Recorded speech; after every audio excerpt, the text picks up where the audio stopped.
Welcome to Eyeafrica, and thank you so very much for joining us. And we are very much happy to be back again and bring you a very special discussion.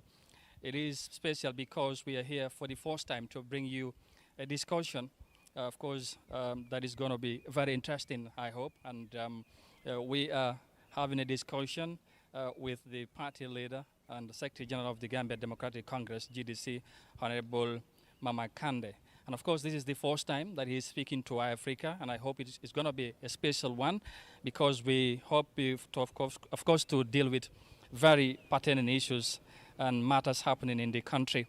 And of course, as you all know, there have been a lot of things that have been happening in this country, so we'll discuss on that and also talk about as we head to December. And of course, if you talk about December, you talk about the December 4th general elections, and GDC have chosen Honorable Kande to be, of course, the flag bearer of the party once again. And we would going to discuss about the party's chances ahead of the election and many other things with regards to the election. Thank you very much once again for joining us. mbokk yi ñu ngi leen di nuyu beneen yoon fii ci Africa TV ñu amaat mbégte bu baax a baax dellusiwaat tey ci beneen jotaay mu nekk jotaay bu am solo jotaay bu spécial tey ñu war a am waxtaan ki nga xamante ne mooy Honorable Mama Kande mi nga xamante ne moom moo jiite GDC lii nag mu nekk njëlbéen yoon ñuy sekk waxtaan ak moom wala di sekk waxtaan ak Africa TV mu nekk tamit mbégte ci ñun te ñu dalal ko. ci noonu tey incha allah ñu fas yéene waxtaan ponk yu am solo yi nga xamante ne xew-xew ci biir réew mi nañ ci ñëw ak moom waaye tamit xam ngeen ne at mi atum élection la ci biir réew mi su ko defee foog ñu addu ci loolu tamit moom parti bi nga xamante ne di GDC bu mu jiite moom lañ daal di tànn mu nekkal li nga xamante ne mooy seen mbir bi nga xamante ne moom war a dem ci géew élection yi incha allah décembre nañu waxtaan loolu yëpp ak chance yi ak yu bëri yi nga xamante ne xew na ci réew mi su ko defee ñu gërëmaat leen beneen yoon ci ni ngeen di ànd ak Africa toujours suñu ay programme well after that brief introduction I would of course welcome Honorable Kande. Honorable, good evening, and thank you so very much for, of course, Honorable, for honoring our invitation. And by the way, this is, like I said, this is a special edition, and I will just allow you to say hi to our viewers right now. Well, thank you very much. I want to thank you also for coming to have this special edition, as you said, to have a discussion with me about the issues, current issues that are absolutely happening in our country, and I want to say hi to all the viewers, both being in the Gambia or outside the Gambia. Thank you. Thank you very much, Honorable. And as always, we're going to, of course, discuss in English and the local languages as well. So we go straight into the discussion. Honorable, once again, thank you. Let's begin with matters of current affairs in the country, and I'm just going to ask, what did you make of the current political situation of the country? Well, thank you very much for a general question, because that is very general. Yeah. I mean, the current political situation in this country, I believe everybody knows.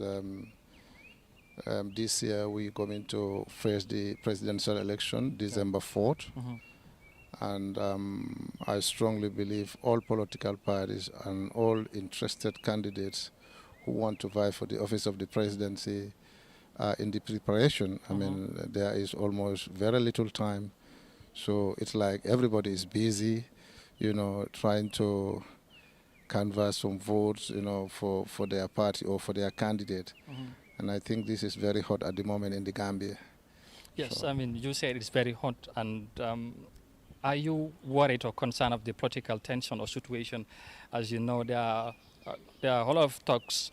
Apparently, there are a whole lot of talks in town, and people are somehow concerned with regards to, how political party supporters are, imagining or taking up issues in the country. Are you concerned or worried? I am very worried. I cannot say only concerned, but also very worried. I mean, the trend that we have seen the Gambia is going through now, politically, is something that we have never experienced in the past. The abusive language that people are using try and kind of labeling political parties, insulting each other, insulting tribes and whatever you call it. These are all dirty politics. But I believe those that are doing that, they have nothing to offer to the Gambian people. It's just because they have nothing in hand that they can say, this is what I have for you, and if I am elected, this is what I'm going to do for you. I think these are the agendas and programs that we should be selling to the Gambian people, not insulting them or insulting each other. And at the end of the day, even if one becomes a president, you become a president of the Republic of the Gambia, not a president of a particular tribe. So this issue of tribal sentiments, I think we should do away with that. Who would you hold responsible for this? Well, I cannot point finger at anybody. All I know is these are Gambians insulting each other, and these are all dirty politics. And those that are doing it, I mean, they have no agenda, they have no program that they can sell to the Gambian people, other than, trying to paint some people pictures that are not them. And I think we should do away with this. As I said, if you become a president, you become a president of the Republic of the Gambia, not a particular tribe. So this tribalism issues is not helping us anywhere, and it's not taking us anywhere. So I believe the Gambians should graduate from this and understand that we are one people. Like the motto of the GDC always is one Gambia, one people. And this is what we believe in, and we will work very hard to make sure that there is unity among Gambians, and that is to the best interest of everyone. Yeah, indeed. And of course, Honorable, the situation might be seemingly going out of hand at the moment, but one may argue that also this political sentiment, as you mentioned, started during the time of the former president. Do you share with the same opinion? Well, if that have started if that was caused by the former president is no more here. And if that is the reality, why can't we look back and say, look, this is not going to help us anywhere, but things are even getting worse. So the former president is not around. I mean, he is no more the president of the Republic of the Gambia. So why should that continue? Why should that trend even get worse? So I believe I don't buy that idea. Are you saying it is not fair to associate with him still what is happening in this country? Exactly. He is no more with us here. He is no more the president of the Republic of the Gambia. So any wrongdoing, you want to label it on him, that's not fair. I think so. Yeah, as I was saying, Honorable, of course, you, like I said, you struggled to form a political party, and of course you eventually succeeded in forming a political party. But ahead of the elections, as you know, there was also a coalition that was also vying for the presidency, and you were invited to join the political, but it is believed that you rejected the offer. Why was that? Yes, the first offer that I was offered was from OJ, that if I can lead the coalition for 3 years, have the Constitutional Review Commission, the Civil Service Sector Reform, all the security sector reform, the how to call it, the commission, Jammeh Commission, for example. Then I will have to conduct elections. I will not contest, and whoever wins the elections, I will hand over power to him. And I said, no, I cannot do it because I have my vision of which I want to achieve, or even if I don't complete, but at least 70–80% of it, I want to see it happen in my country, and which I cannot do in 3 years. So I better not do it than if I get there, I want to change my mind like President Barrow did. This was my reason why I rejected the offer force that OJ have offered me. All right. What was the difference? What vision do you had at the time that probably you failed?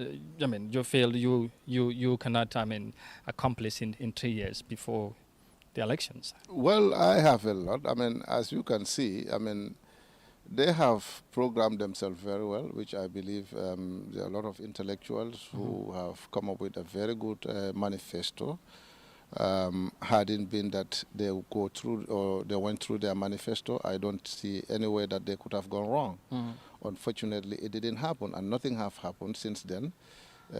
It's like all their goals are not achieved within the period of 3 years.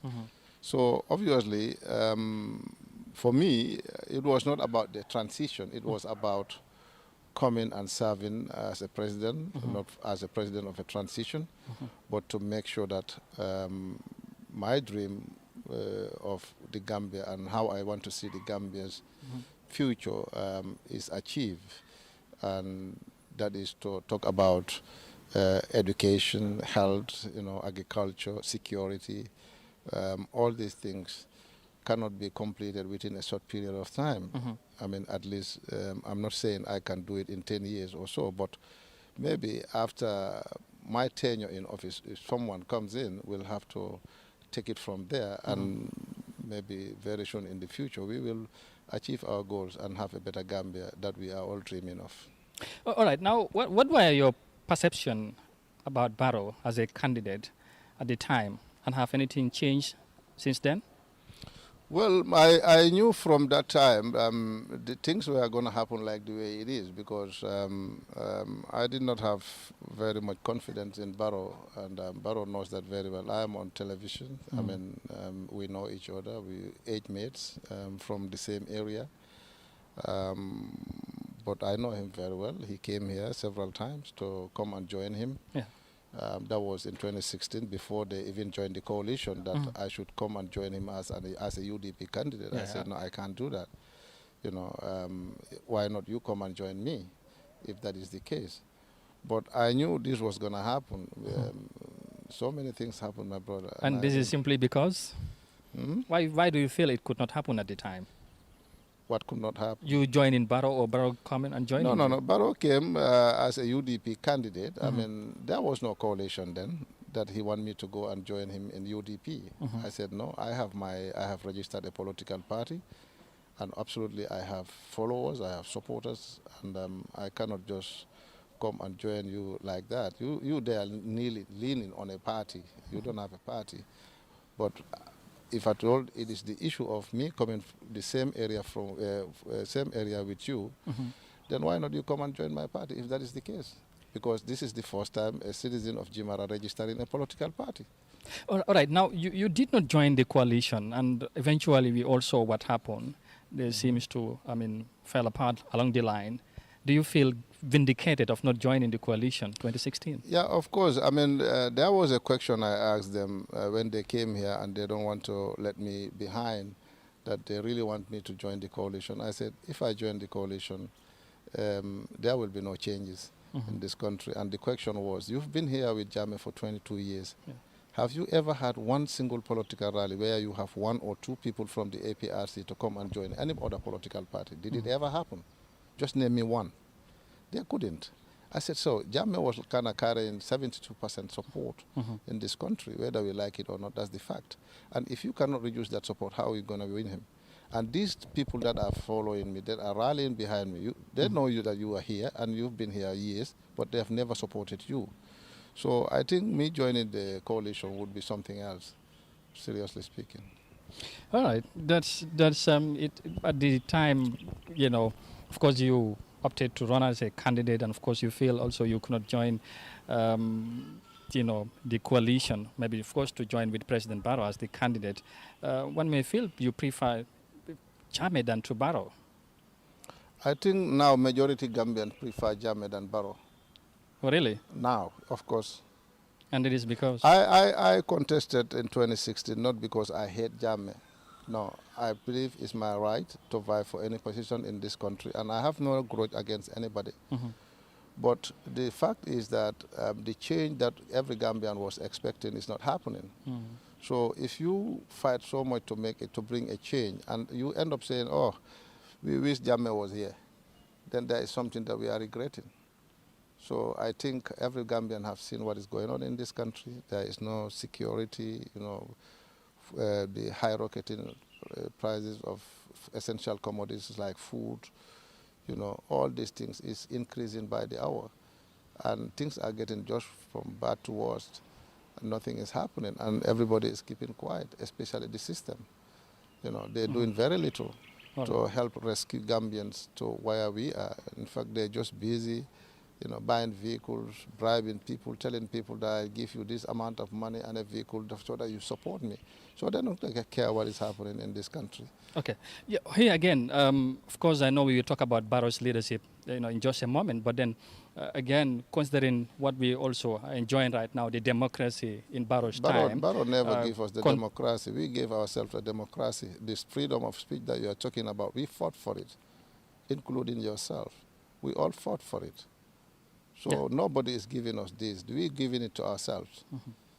If Barrow would want to change in any form that denying us our rights, we know again what Gambians to do. also can argue that there's more freedom now. Yes, the Gambians might have, contributed in that, but compared to Jammeh's time, and when you mean Gambians have contributed? Is it they have contributed, or they are the very people who have breathed about the change? Yeah, whatever. Of course, the Gambians have fought for the change, like you said. But again, compared to Jammeh, what Gambians have had now, at this TRRC, and the state of living and condition and the atrocity and all that, probably people may feel it is now better than Jammeh's time. Barrow's time is somehow better. How about that?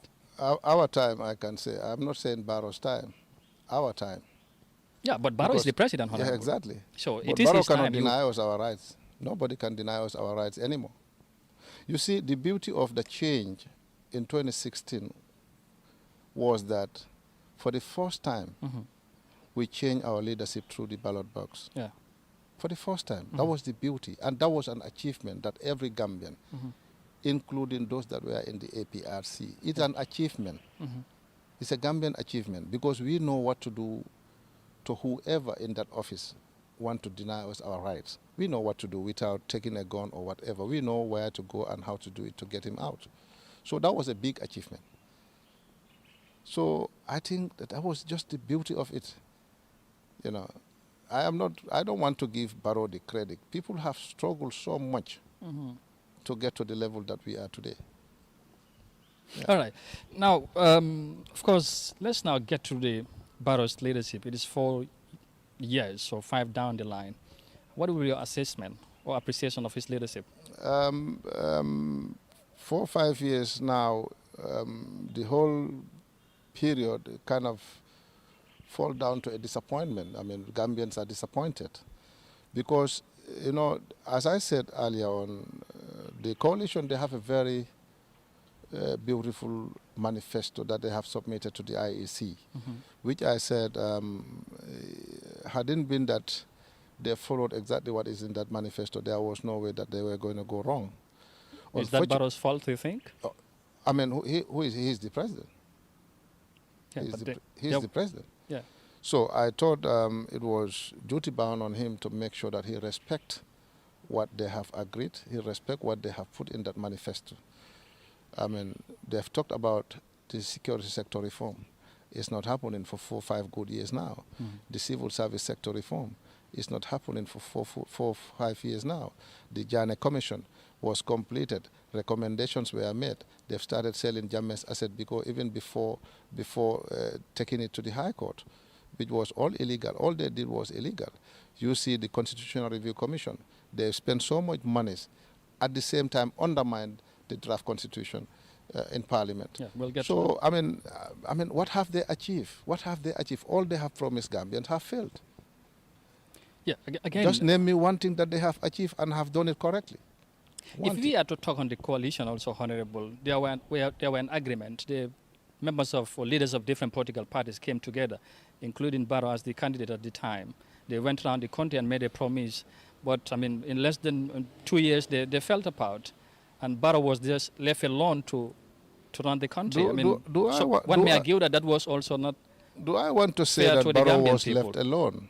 I don't want to agree that Barrow was left alone. They went around the whole country, promised Gambians that this is what we're going to do. Who was there to tell them that I'm not going to respect what we have promised Gambians? Was it not Barrow? Yeah. I think they fought so hard. They formed this Barrow movement. They formed another group called 5 Years. It's all. Barrow's position at the time was also constitutional, isn't it? What? Barrow's position at the time to go beyond the 3 years was constitutional, isn't it? But in the same constitution, there is nothing denying him to resign from and to make sure that he honored what he have promised Gambians. Nothing will stop him from resigning. That is not unconstitutional. So I think, you know, he should have really respect the agreement, and I think he would have got more credit than what is happening right now. You know, unfortunately, I mean, he was not seeing it like Why that. do you think, in your own opinion, that he opted for 5 years instead of the 3 years he promised? Well, I think he have tested the power, and then he think he don't want to leave. Now he's not even talking about 3-5 years. He's talking about 10-15 years. So just to tell you, and I can assure you, if he had told them at the beginning that he was not going to respect their agreement, do you think they would have him as a candidate? I don't think so. Because they believe in him, that they have agreed on this. All of them, all the political parties, all party leaders, they have believed in him. That we have agreed this, and absolutely he's going to do exactly that. If he had told them that from the beginning that he was not going to do this, do you think he will become a candidate? No, it's like he have betrayed everybody, he have let down everybody.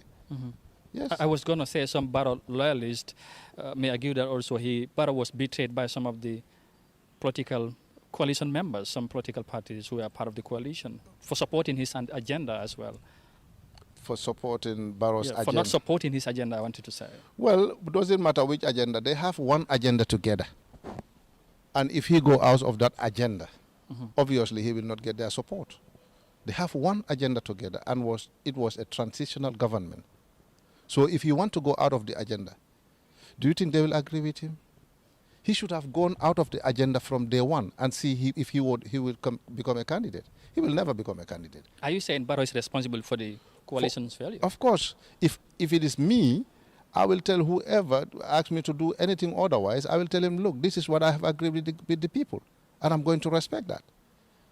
As you can see, when he was interviewed, why didn't you respect the 3 years? He said, if you are campaigning, you can say all sorts of things. Should the president say that? I mean, it's sad.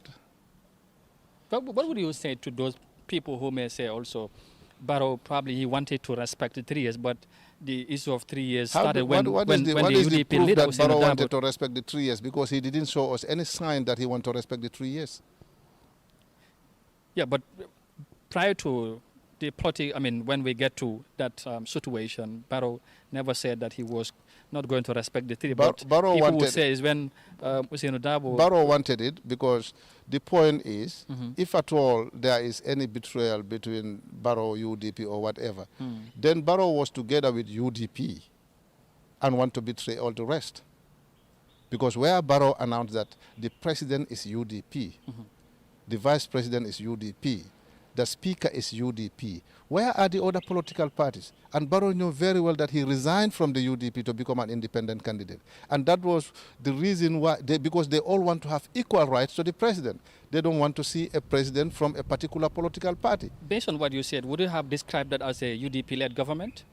This is what he wanted. Hussein never put those words in his mouth. It was him we heard saying that he is a president of UDP. And the speaker is UDP, the vice president is UDP. We don't hear that from Hussein. We heard it from Barrow himself. So where are NRP, NPP, GPDP, DOI, PPP, and other political parties? All right. Now, so you see, it's not good to it's not good to betray people that you have worked together and struggled so hard and come to a point whereby everybody will say Alhamdulillah, and all of a sudden you let them go, you betray them. All right, Honorable, again, still on the coalition, because earlier on you touched on the recommendations and the promises they made to Gambians. It is Julius Barrow's time we have seen the formation of, should I say, they constituted, of course, different commission, the Jammeh Commission, and of course the TRRC, and the draft constitution. First, you have briefly touched on the Jammeh Commission, but I mean, what did you make of the government position with regards to the recommendations of the Jammeh Commission at the time? Well, I thought the commission was set up to advise the Gambia government on President Barrow and his administration. Yeah. That is the recommendations. So Now they make a selective justice, select this something that is maybe interesting for them, and the rest they let it go. And the most the saddest Selective thing, in terms of? well, there are recommendations that certain people are asked not to work in government anymore. You know, but they don't respect that. For example, Modu Sabali and the current chief of protocol. You know, I mean, it's like there are people more important than other people, or there are more people than other people. So I think that that's just not fair. You know, and selling Jammeh's asset without going to the High Court, I mean, that was all illegal. That was all wrong. It should not have happened. You know, so I haven't seen anything that they have achieved among these 5 sectors so far. Yeah. From the Jammeh Commission, of course, I want us also to talk about, of course, the draft constitution that was, I don't know whether it's still in coma or not, but it has sparked a whole lot of debate in this country.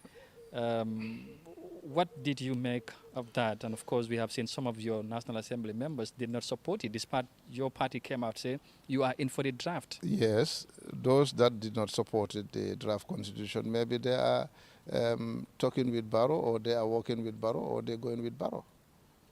But for us, we support the draft constitution.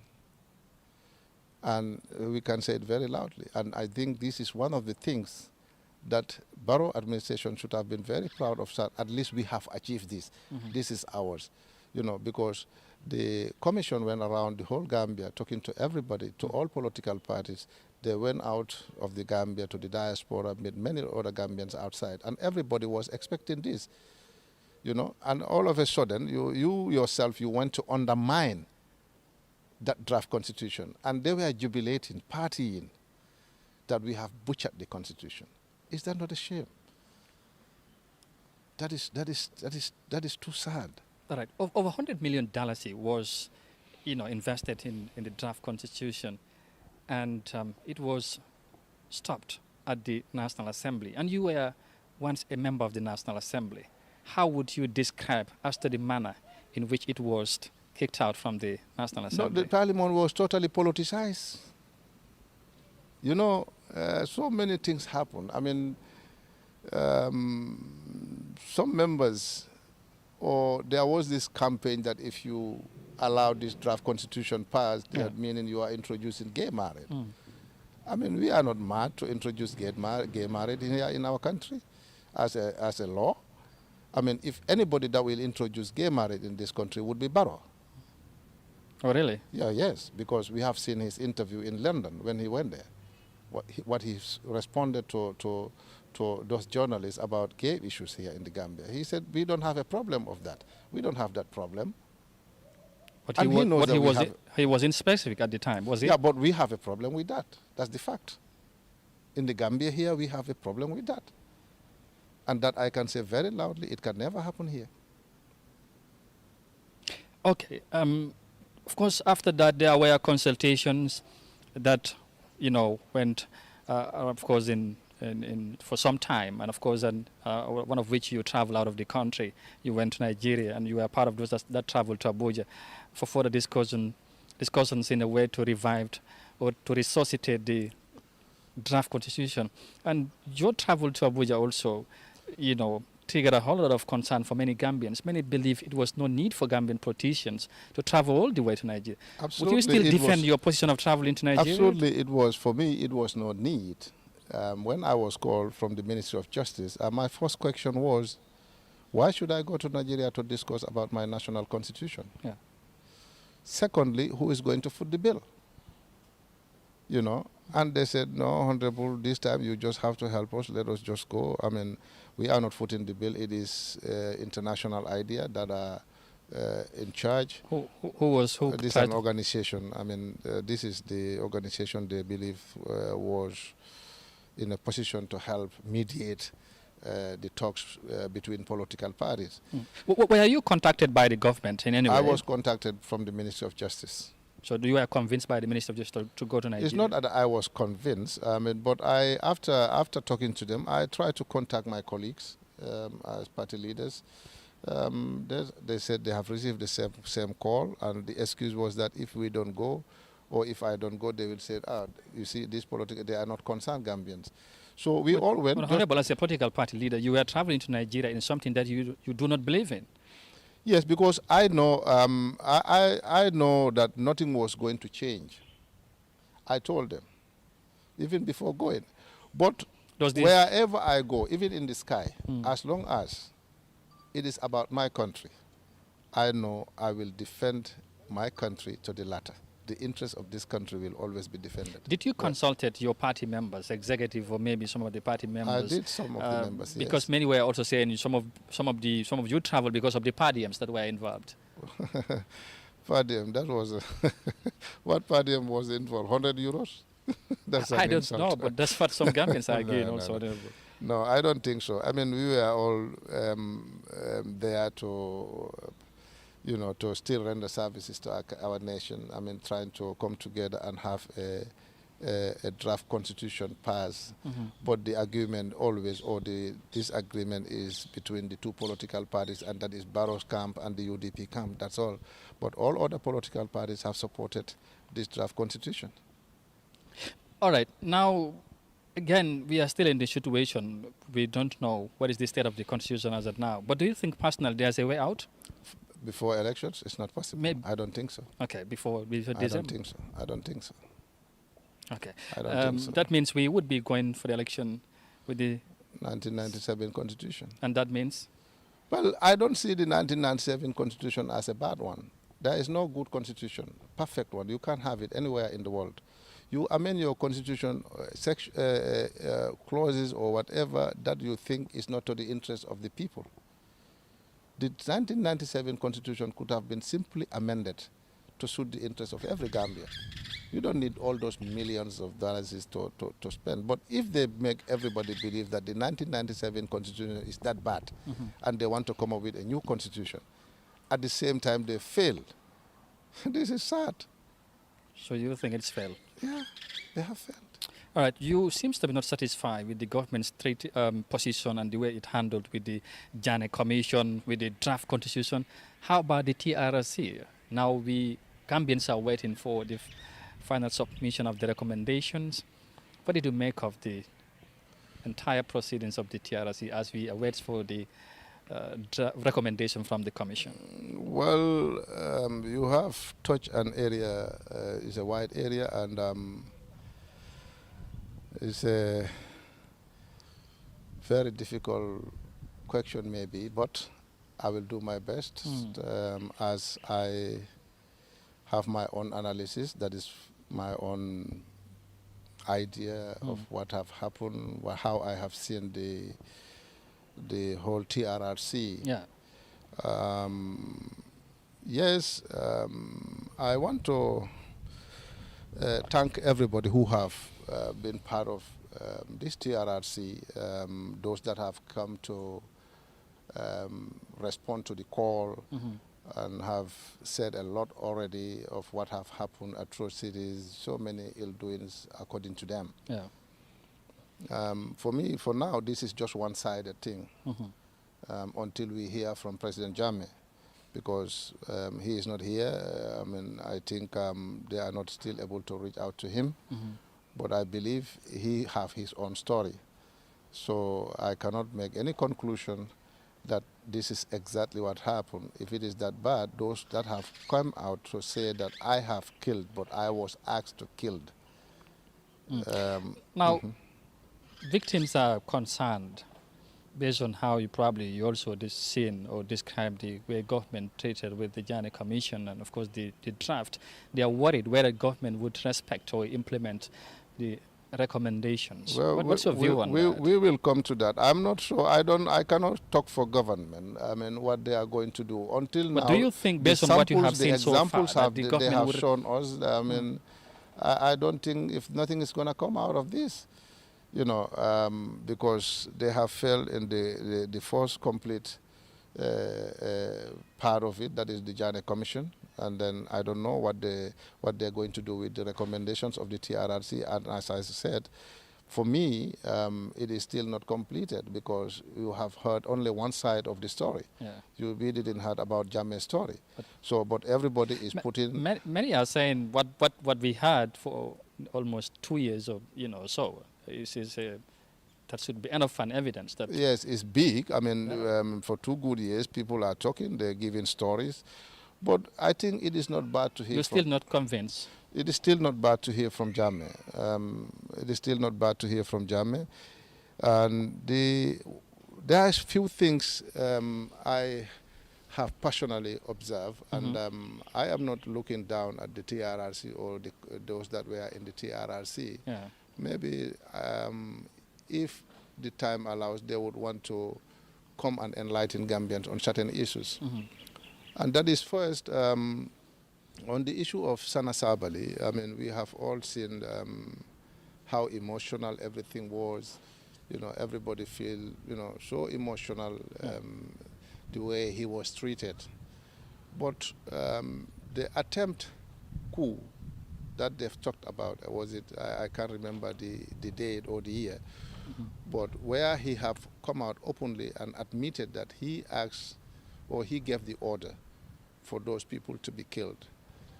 And the excuse at the end of the day was that because they thought he was going to honor the 6 months that they want to stay in power, and that is why they label him that he was part of it or whatever. Yeah.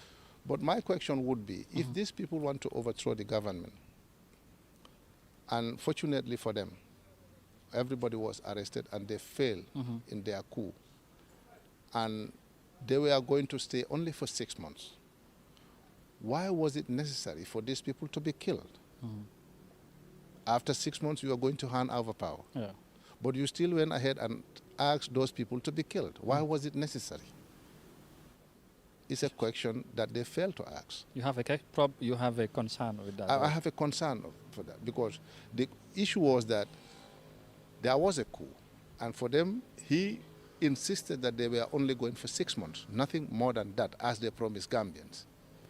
But if that is the case, why do they have to kill those people while they are only staying for 6 months and the 6 months were going to elapse very soon? They were going to have a new government. For me, it was not necessary. But the question was not asked. And on the issue of the way they conducted the transaction and everything, on one hand, I feel very bad because the way SFR handled some of our elders, kind of looking very low at them because of their level of education. Because you have degrees or whatever degree that you have doesn't mean that somebody is not important or somebody cannot handle a position. Or respect him with the little that he knows. But, facing them there, belittling them, laughing at them, I mean, he should be more stationed and to a little bit more serious. Yeah, one may argue that Esa was doing his job. And exactly, he was doing his job. I respect him for that. But what I'm saying is, whatever job that you were doing, you cannot down-look at me because of the level of education that I have. Somewhere there since before he was going to school. You understand? So, I mean, for me, that was really not necessary. Just put your questions, do what you need to do, and you let it go. Or to tell people that you are liars or you are lying and all these things. I mean, in our culture, for the law, it may not be an issue, it's not a problem, but in our culture, it is an issue. And that is not, that was for me, it's not going to help because I want to make sure that everybody is respected. Then the other point is that at the last part of it, I saw them went to Kanilai. Went around the whole bush saying that the graveyards are here, but we cannot find them anymore. Why didn't they go there then if they cannot prove anything at the first place? Why did they went there if they cannot prove anything? Just to sell us an empty bush or empty land telling us that the graveyards were here, but we cannot find them. Or the land is just big, we cannot look for it. So they should have done their research before going there. And that people were thrown in the pool for crocodiles to eat, they cannot draw that water away. Just 1 or 2 water tanks. They could have drawn that water to prove to the Gambian people this is exactly what is happening. So you think the TRRC could have done better? They could have done better to show us what they are saying, that there are people thrown there for crocodiles to eat. The boats may be there in the pool. But no, because of the forest, we cannot, forestry, they do not allow us to withdraw this water. How did the water came there? The water was put there. Why can't you withdraw the water and make sure that you bring other tanks to fill up the pool again? Just to prove to the Gambian people what you are saying is here, right? All these things were not happening. And in fact, they went to Jammeh's house saying that this garage is with air condition and all whatnot. For me, those things are just petty things. It was not necessary because this is not what the Gambians are asking for. Did they know what that place was for before it becomes a garage? They don't find out. So for me, it was really unnecessary. And the last part of it was about Modu Njai. I was again disappointed when they are commending Modu Njai being a hero, Jambarla. Somebody that went all out to kill, because to take over a government, everything is possible. And how many people were killed? What Jammeh did is wrong, to kill people. But for these people, if they kill anybody, they are heroes. That should not have come from them. Jambarling, that should not have come from them. I was disappointed. But again, on the other side, I want to thank Modu Njai. The young man is very matured. He in turn told them that and have advised every Gambian and have told every Gambian that all he did was wrong, was illegal. He is apologizing to the Gambian people. After calling him a hero, he is now telling you that what I did was wrong. I was not supposed to do that. It's illegal. So how would you want to match the two? You see, these things, I mean, as much as I want to thank them for a job well done or whatever, I mean, this is my own opinion. Maybe they have their own good reasons, or maybe I'm getting them wrong. It's not because I want to disrespect anybody. At this point, of course, I want to also ask, of course, you still have the view that Jammeh's own side need to be heard as well, as far as these TRRC issues are concerned or whatever. And then, of course, the way you also observed some of the things that the TRRC did, it appears that you have misconception about some of the way the TRRC handled some of their... The way sometimes they handle these things, I mean, as I said, they are going to Canal Life. For me, that was not necessary if at all they cannot prove anything. And if they tell you there is a well where they used to dump people, fine. But that is in Senegal, we cannot go there. Yeah, but do your work between yourself and the Senegalese government. They would have allowed you get there. It's all you are looking for evidence. You are looking for evidence. It should have been very important for them to talk to the Senegalese government. Look, we want to get into your country. There is this well, they said they were dumping people. Let it be necessary even to get somebody inside that well to prove it. You know, so for me, there is something wrong. What is the position of the GDC, or you as the party leader of the TRRC at the moment? Of course, you still believe that Jammeh's side of story need to be heard, but before then, what is your position?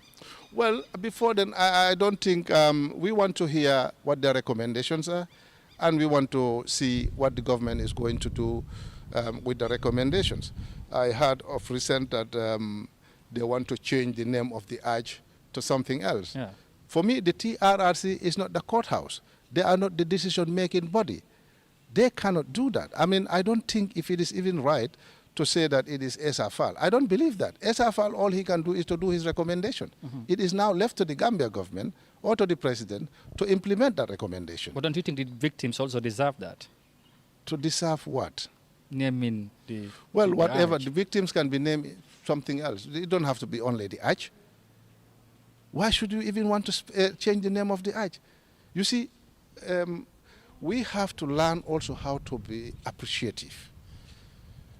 Somebody cannot rule a country for 22 good years, and all you can see is the wrong thing or the wrong side or the bad side of him.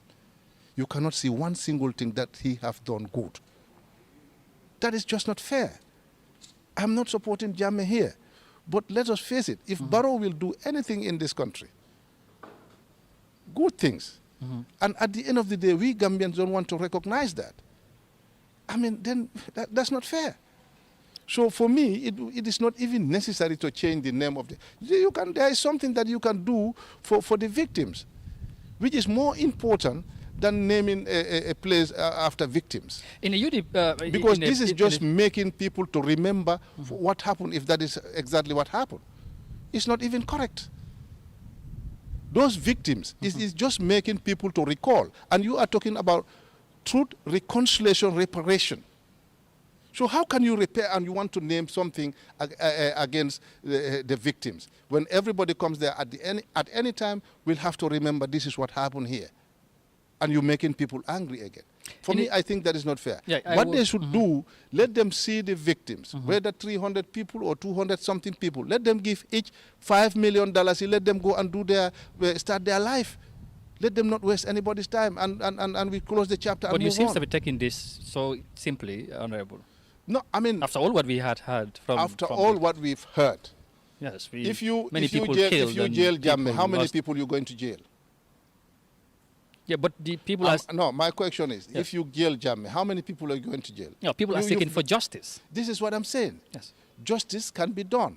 But what I'm saying is, you don't need to name these victims for that act. You don't need it.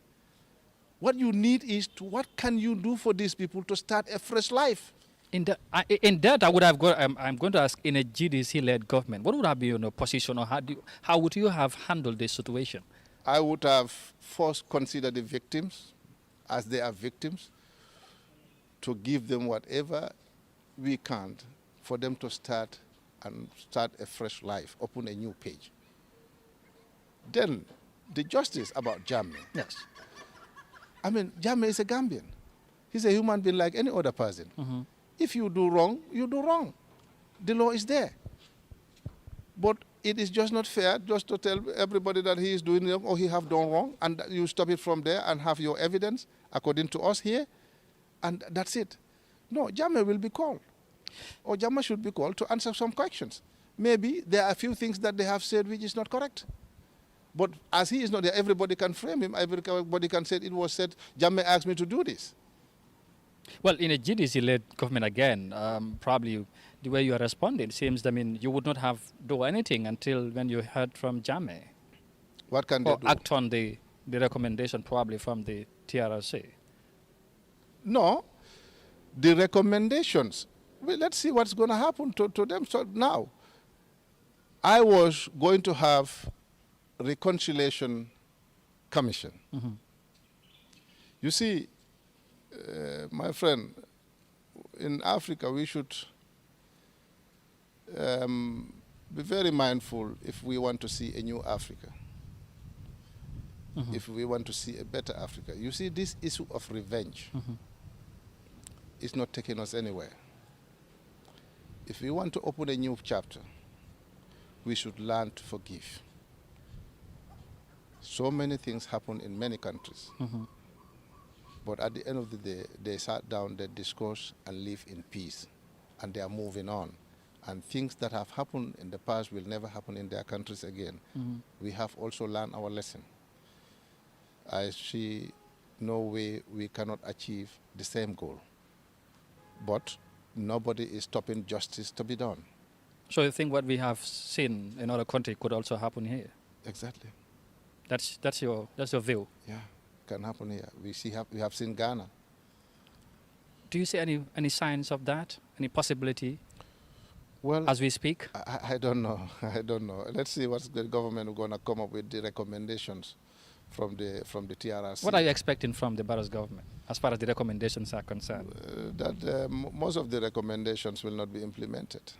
And that is because? Well, that's what I think. That's what I think. Let me keep that. You have no reason for that, Honorable. I do. Let me keep it to me yet. Oh, really?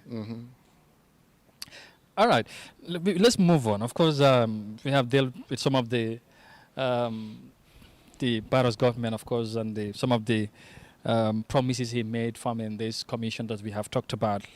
Let's go back to the political climate matters again in the country, and we are heading to December, and you talk about elections, and before, of course, few months ago we had, of course, as we all see, that President Barrow have came up with his own political party, the NPP. Are you surprised that he eventually formed his own party? No, I'm not surprised. The day he decided to change his mind to respect their agreement, from that day I knew that this was coming, because that was why they formed the Barrow movement. That was why they formed the Barrow Fans Club. It's not a surprise to me, but this was all not part of their agreement. If Barrow would have told them that I'm going to register my political party after winning elections, believe me, he will not let the coalition. Barrow said it's Gambians who urged him to form a political party because he went around the country and people were satisfied with his leadership. And satisfied with what? What have he done for people to be satisfied when everybody is suffering? He wanted it. Oh, really? Yes, he wanted it. Gambians never asked him to stay for 5 years. Gambians never asked him to extend his stay to 10 years. Gambian never asked him to tell people that he wanted to stay for 15 years. Yeah, but you see that thousands of Gambians that came out. Gambian never asked him not to respect the retroactivity of the draft constitution. Why is he not respecting that? Because he wants to stay longer. The argument is that this first 5 years is not going to be part of the 5-year term limit. Is that do you want to tell me it is the Gambians who asked him to do that or to think like that? I don't think so. He wanted it. Whatever he is doing, if he tell you it's Gambian, it's just a story. It's not correct. Oh, really? Okay. Yes. Maybe at this juncture, I need to remind our viewers that we are with the JDC leader, Honorable Kande, and we are talking about the state of the country, of course, on the Barrow's government since 2016 to date. And you heard some of his position and what he made of some of the, things that has been happening in this country. And maybe now we need to shift discuss a little bit in the local language. Su ko defee rek comme Gambian thing la te ñu ngi wax affaire politique ñu localize ko tuuti honorable ñu ngi ci position bu interesting, and I believe ne mun nañ ko gën a yaatal tamit si suñu own local léegi dama bëgg a ñu wax si fuñ nekk affaire élection bi ma ngi la doon laajte rek ndax nu bëri Barrow formé on political party surprise wul la nga ne amuloo ci mbégteel. bettul ma. lan moo waral loolu. Barrow dafa am lu mu d'accordoon ak doomi Gambien si ak luñ promisoon Gambien si bu mu demee ba change maanaam ne moom li mu promise du ko def. kon Barrow su génnee ak political party warut a bett kenn. te man bettul ma.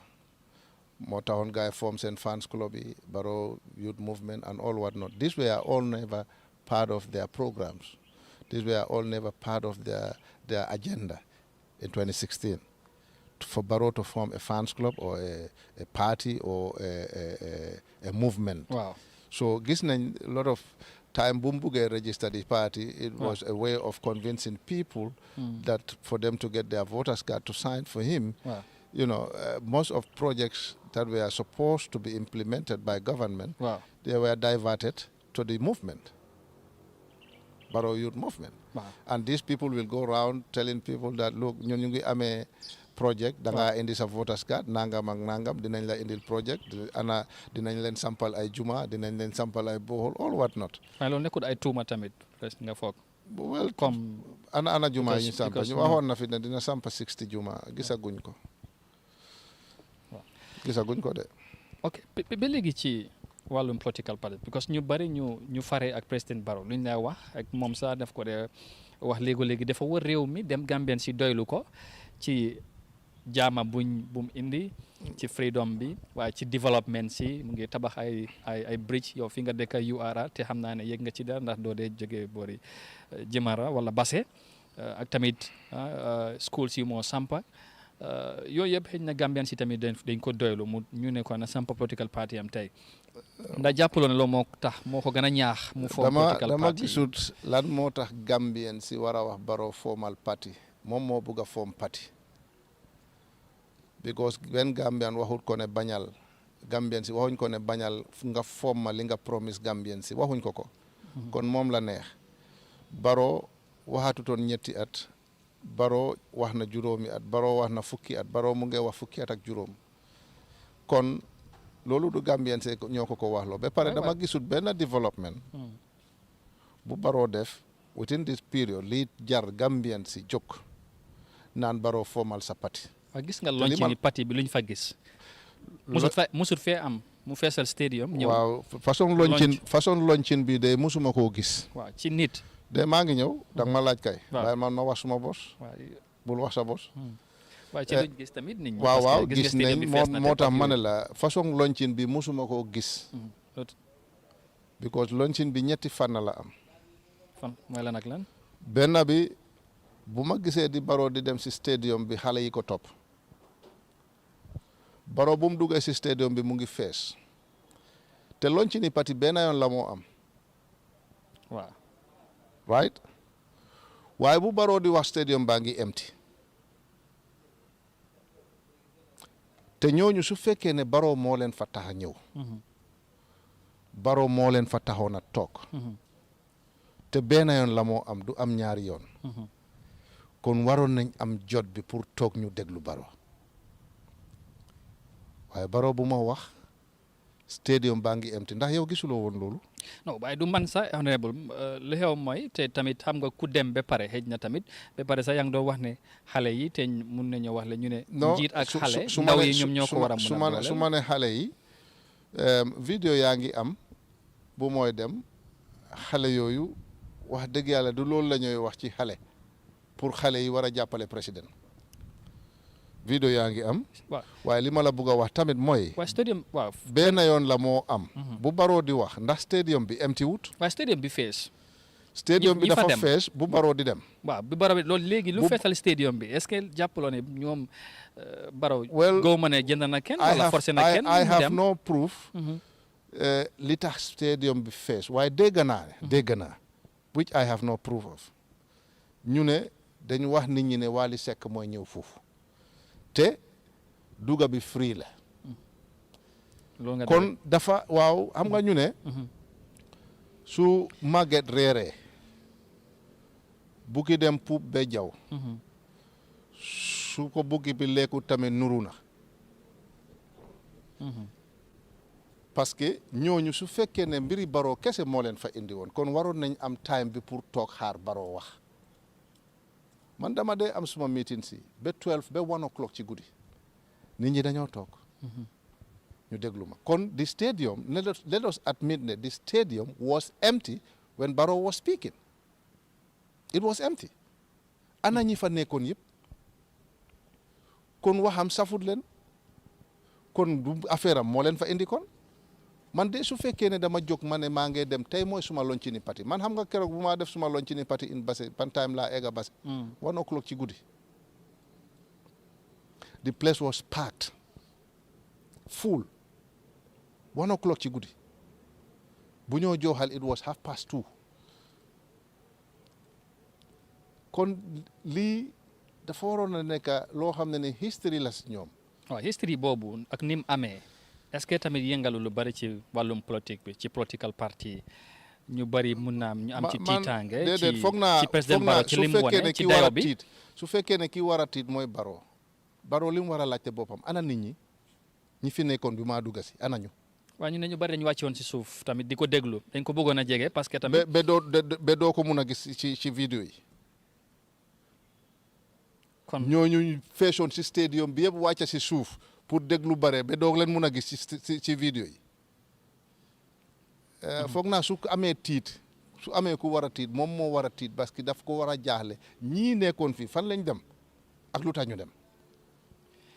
ok léegi ba léegi ci MPP ñu desandi fa tuuti honorable parce que tamit bu parti bi taxaw ba léegi gis nañ parti bu fu mu gën a nit yi ñoo wax ci yeneen parti yi ndax parti bu juddu ci boo amee sa ay militant sa ay supporters ci yeneen parti yi nga koo jëlee ñu jàpp ne ñu gën a fes ci ay kii member si political party sa parti la gën a jóge GDC te gu executive secretary bu NPP sa parti la nekkoon ndax nga gisee loolu.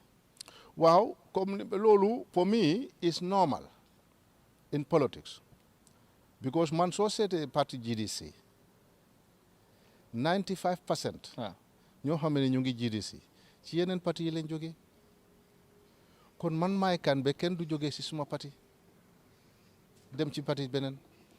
waaye dañu ne yow ponkal yi ñoo nekk di ñokk di dem ci parti bi déedéet ponkal yi demuñ de ponkal yi ñooy supporter yi ñoom ñoo amee kàddu parti bi. starting from man Mama Kandeh with my executive ñun ñu ngi foofu to manage the party's affairs waaye ñi yoree parti bi gis nga executive we are less than 50 people keroog bu ma register parti bi 10,000 people ñoo ma signal.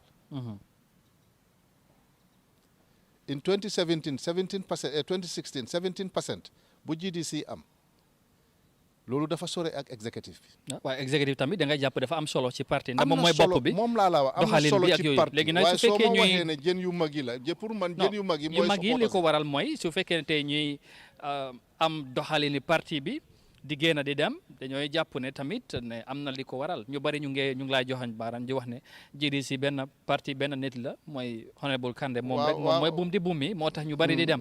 lan nga mën a wax ci loolu nga leeral lu ci gën a rafet mooy. waaw man ba tey amut kenn ku mus a génn si suma parti ma toog di wax lu ñaaw ci yow musut am. parce que man nit laa te dama góom ne rek. tey su ma toogee ak yow mu neex ëllëg nga gis leneen oo ma gisee neneen ak nu mun di mel waruma fàtte bés boo xam ne ni toogoon naa ak yow mu neex kon waxante yu bon yooyu daf ko fi jarut ñun gëmuñ ci loolu man gëwuma politique boobu am na ñoo xam ne dañ foog ne soo génnee ci dara da nga am pour xas loolu yaaxa ko pour mu yaaxu because amatuloo fa benn interest déedéet ñoom sampuñ GDC yàlla moo ko indi te. waaw ñu am ci cër tamit. amoon ci cër. waaw booy balaa. amoon ci cër ñu cëral leen ci soo demee fuñ la cëral nga dem génn nga ne yow fuñ la cëral yow fàtte nga loolu yow da nga yàq moo tax nga jóg. loolu dafa ñaaw lu leen boole woon dafa buñ demee ba gisal suñ bopp xëy na tamit ci doxalin bi te ci. doxalin bi su fekkee ne doxalin bi kon ñoom ñooy doxal because man. GDC executive members yëpp mën nañ maa bear witness you can go to the records of the GDC executive seen meeting si décision yi ñoo jël si nga xool ñaata yoon la Mama Kandeh ñëw si executive meeting sax 99% of the things that the GDC decides on executive bi ñoom ñooy decide loolu man damaa am suma idea sax ne leen lii laa foog ñu debate ko ñu ne ma ñun gisee wuñ ko nii lañ ko gisee ma toppaleen waaw sànq maa ngi doon laal sax waaw ndax dafa am loo bëgg a yokk kon waaw dama bëgg a wax rek sànq maa ngi doon wax ne ci executive secretary bu NPP tey fi la nekk kon waaye lu ci mujj bu yàggut mooy sa ñaari député yi tamit député GDC tey ñu disposition bu ci parti jël binda National Assembly wane da ngeen leen expel daaxaleen ci parti bi baaxuñ ñu ko gis wala bariwuñ ñu ko dégg ci sa parti bi lan moo waral ngeen dem jël jéego bu mel noonu binda da ngeen war expel leen xam nga loolu ci parti bi ñoom léegi lañ ko génne rek waaye bu mu amee du tey yàgg na buñ leen expellé from the party because soo bokkee ci political party or let's say elections jot nga ñëw nga jébbalu sa bopp ci parti nga mu jaral la nga dem primaries xëccoo bela waa constituency jël ci tuuri parti parti bi sponsor la parti bi campagnal la jox la xaalis ba nga win nga toog nga ne du parti boobu beneen la soo gisoon Yaya Jammeh defoon loo boobu ne suñ la daaxee from this political party or you cannot move from one political party to the other lii rek la doon bañ because neexut yow bi nga xamee ne óolu nga sa boppato that much kon jarul nga dem ci political party nga contest under a party ticket waaye su fekkee ne ñu ne ñooñu GDC lañ nekk GDC bu ootee duñ dem GDC activité duñ dem mun nañ laa yóbbu ci GDC office nga seet records yi attendance list ñi dee attend GDC meetings they are all automatic executive members of the GDC as they are members of parliament ñaata yoon lañ attend from 2017 to date ñaata meeting lañ attend in GDC activities su bare foguma ne dina passé ñenent te fu Barrow jóg ñu topp ko fu Barrow jóg ñu topp ko depuis boobu dégguñ ci parti bi dara ba waaw mujjanteel bi waaw lan moo waral tekkaaral boobu ci parti bi jël leen ci benn décision aha kay xam nga soo nekkee njiit doo gis dara rek nga topp rek dal dangay oo sa njaboot in the case of Honorable Keba Jallow moom GDC mënuñoo am benn activité ba ñu am access to his vehicle du nangu du ñëw GDC activities ba ñu gis ne affaire NPP rek ci la loolu rek la nekk force ñu bugg a koo expel waaye ma ne balaa ñu ngi koo expel let us all the executive committee in Jara Central ñoo xam ne ñoom ñoo ñu fa nekkal ñu wax leen de lii de ak lii de mooy problème bi they came here ñu toog ak ñoom ñu discuss ak ñoom ñu wax leen lan la Keba di def Keba admitted ne dëgg la and he apologized ñu ne ñu léegi ne bàyyil ñun dinañ ko handle at our level ñu fàtte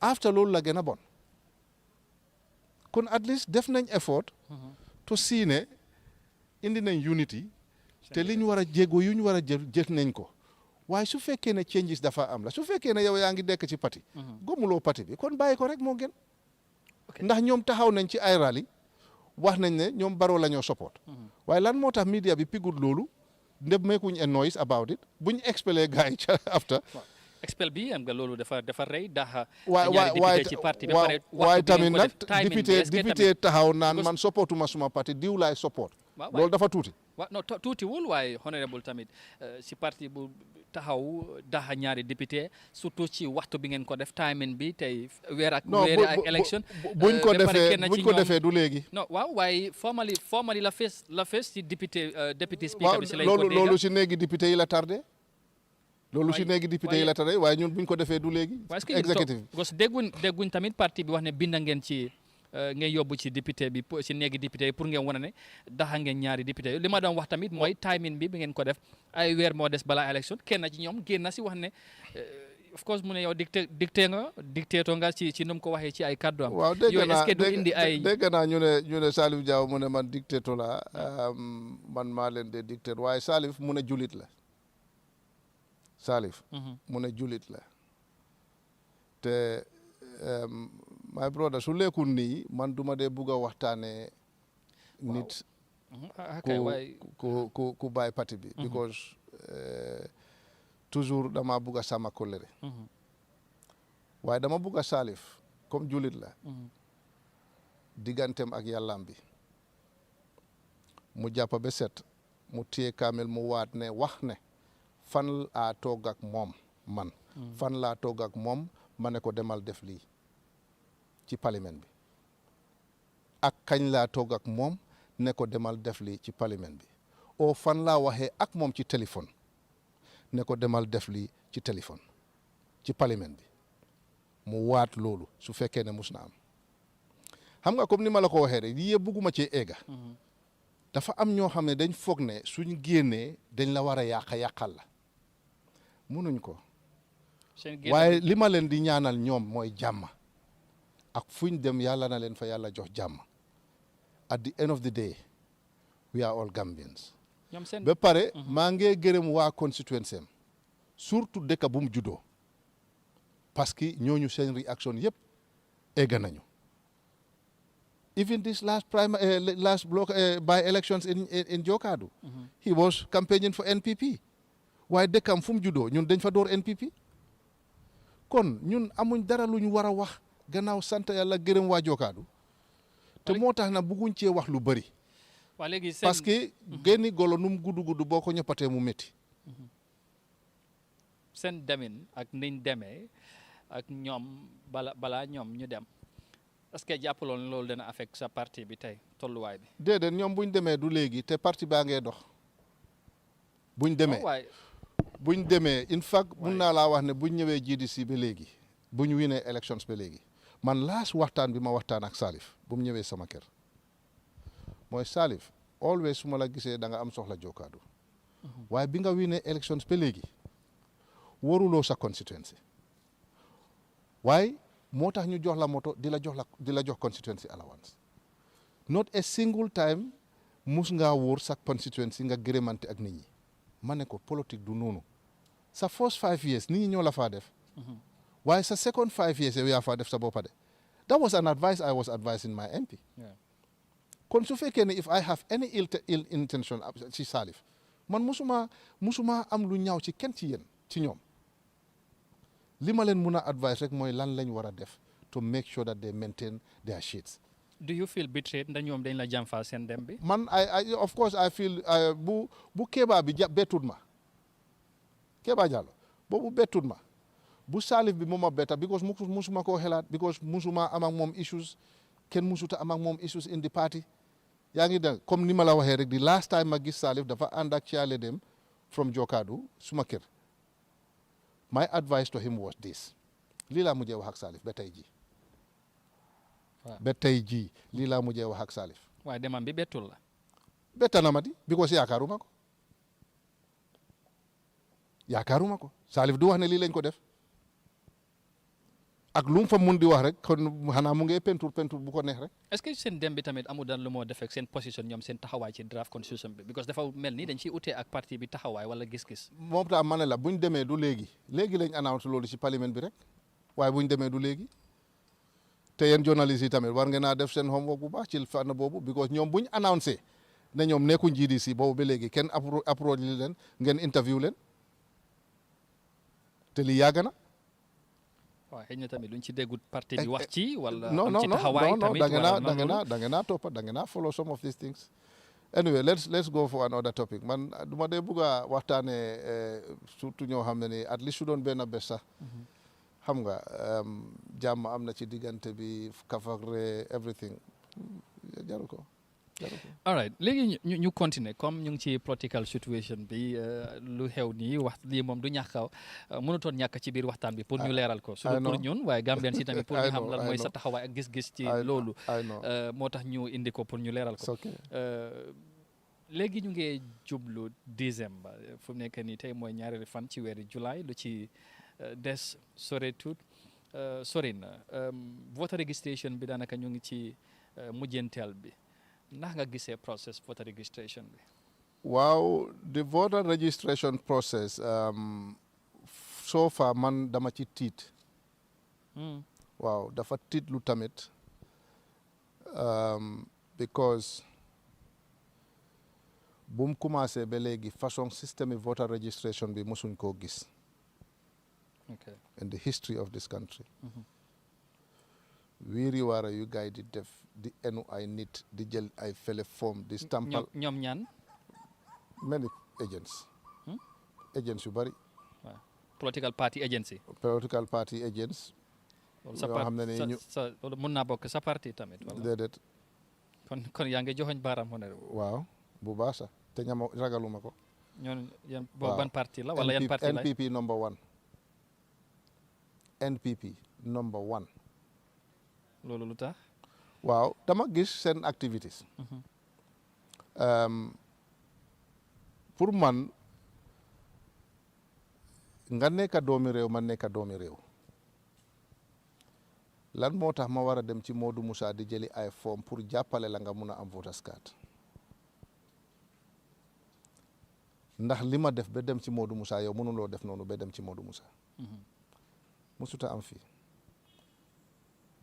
noise bi ci registration process bi dafa bari of recent am naa information a clear information tamit du xut loo xam just ñoomi fii rek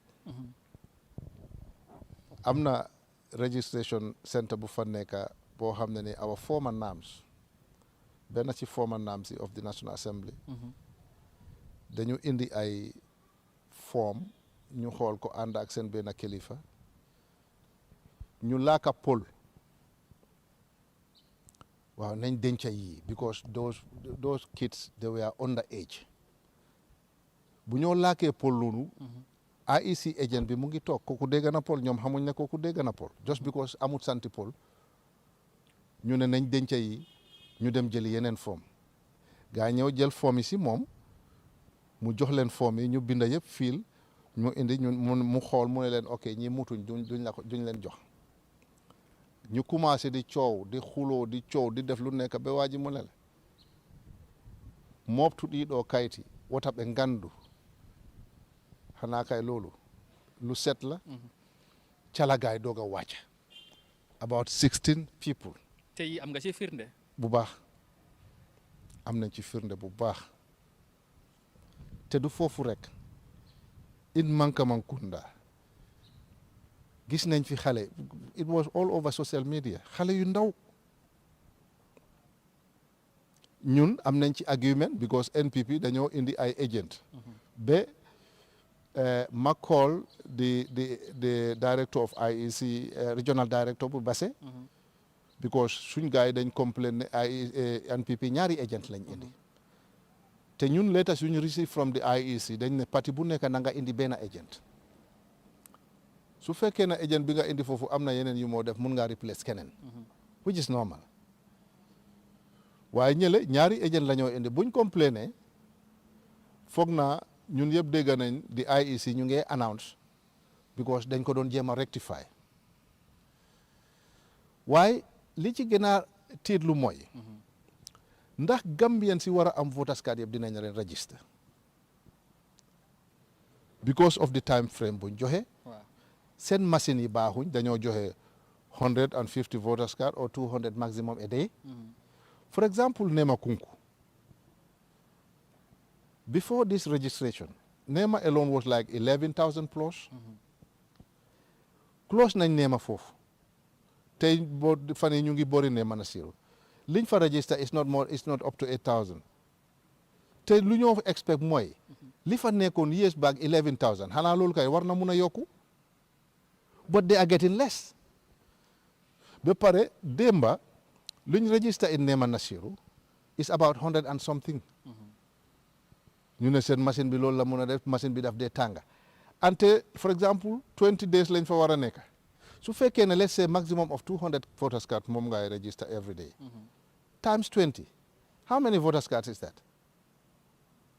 not 4,000 4,000 with the area of Nema Nasirou ba pare ngeen move the gap boobu fan lañ koo fiilee ji this is a question so ma déggee taxawaay tamit IEC bi daf dañ ci xala am ay concerns waaw is a concern te maa ngi koy raise bugga naa gaay dégga ko is a concern te teeloon naa wax ne why not ñoom ñu xelaat pour expand or extend the period buñ joxe so that every Gambian dina am access to voters card because gisuma benn reason li tax ñu war a dem Nema where they should register at least 17,000 or 18,000 people and they have registered something less than 8,000 and ba pare ñu paak seen bagage yi dem ñu ne ñu ngee dem ci beneen place léegi balaa ok fine léegi balaa ñu move on ba léegi ci voter registration bi of course IEC ñoom ñu ngi target about 1 million or so te fu mu nekk nii after 5 weeks am nañ 700,000 plus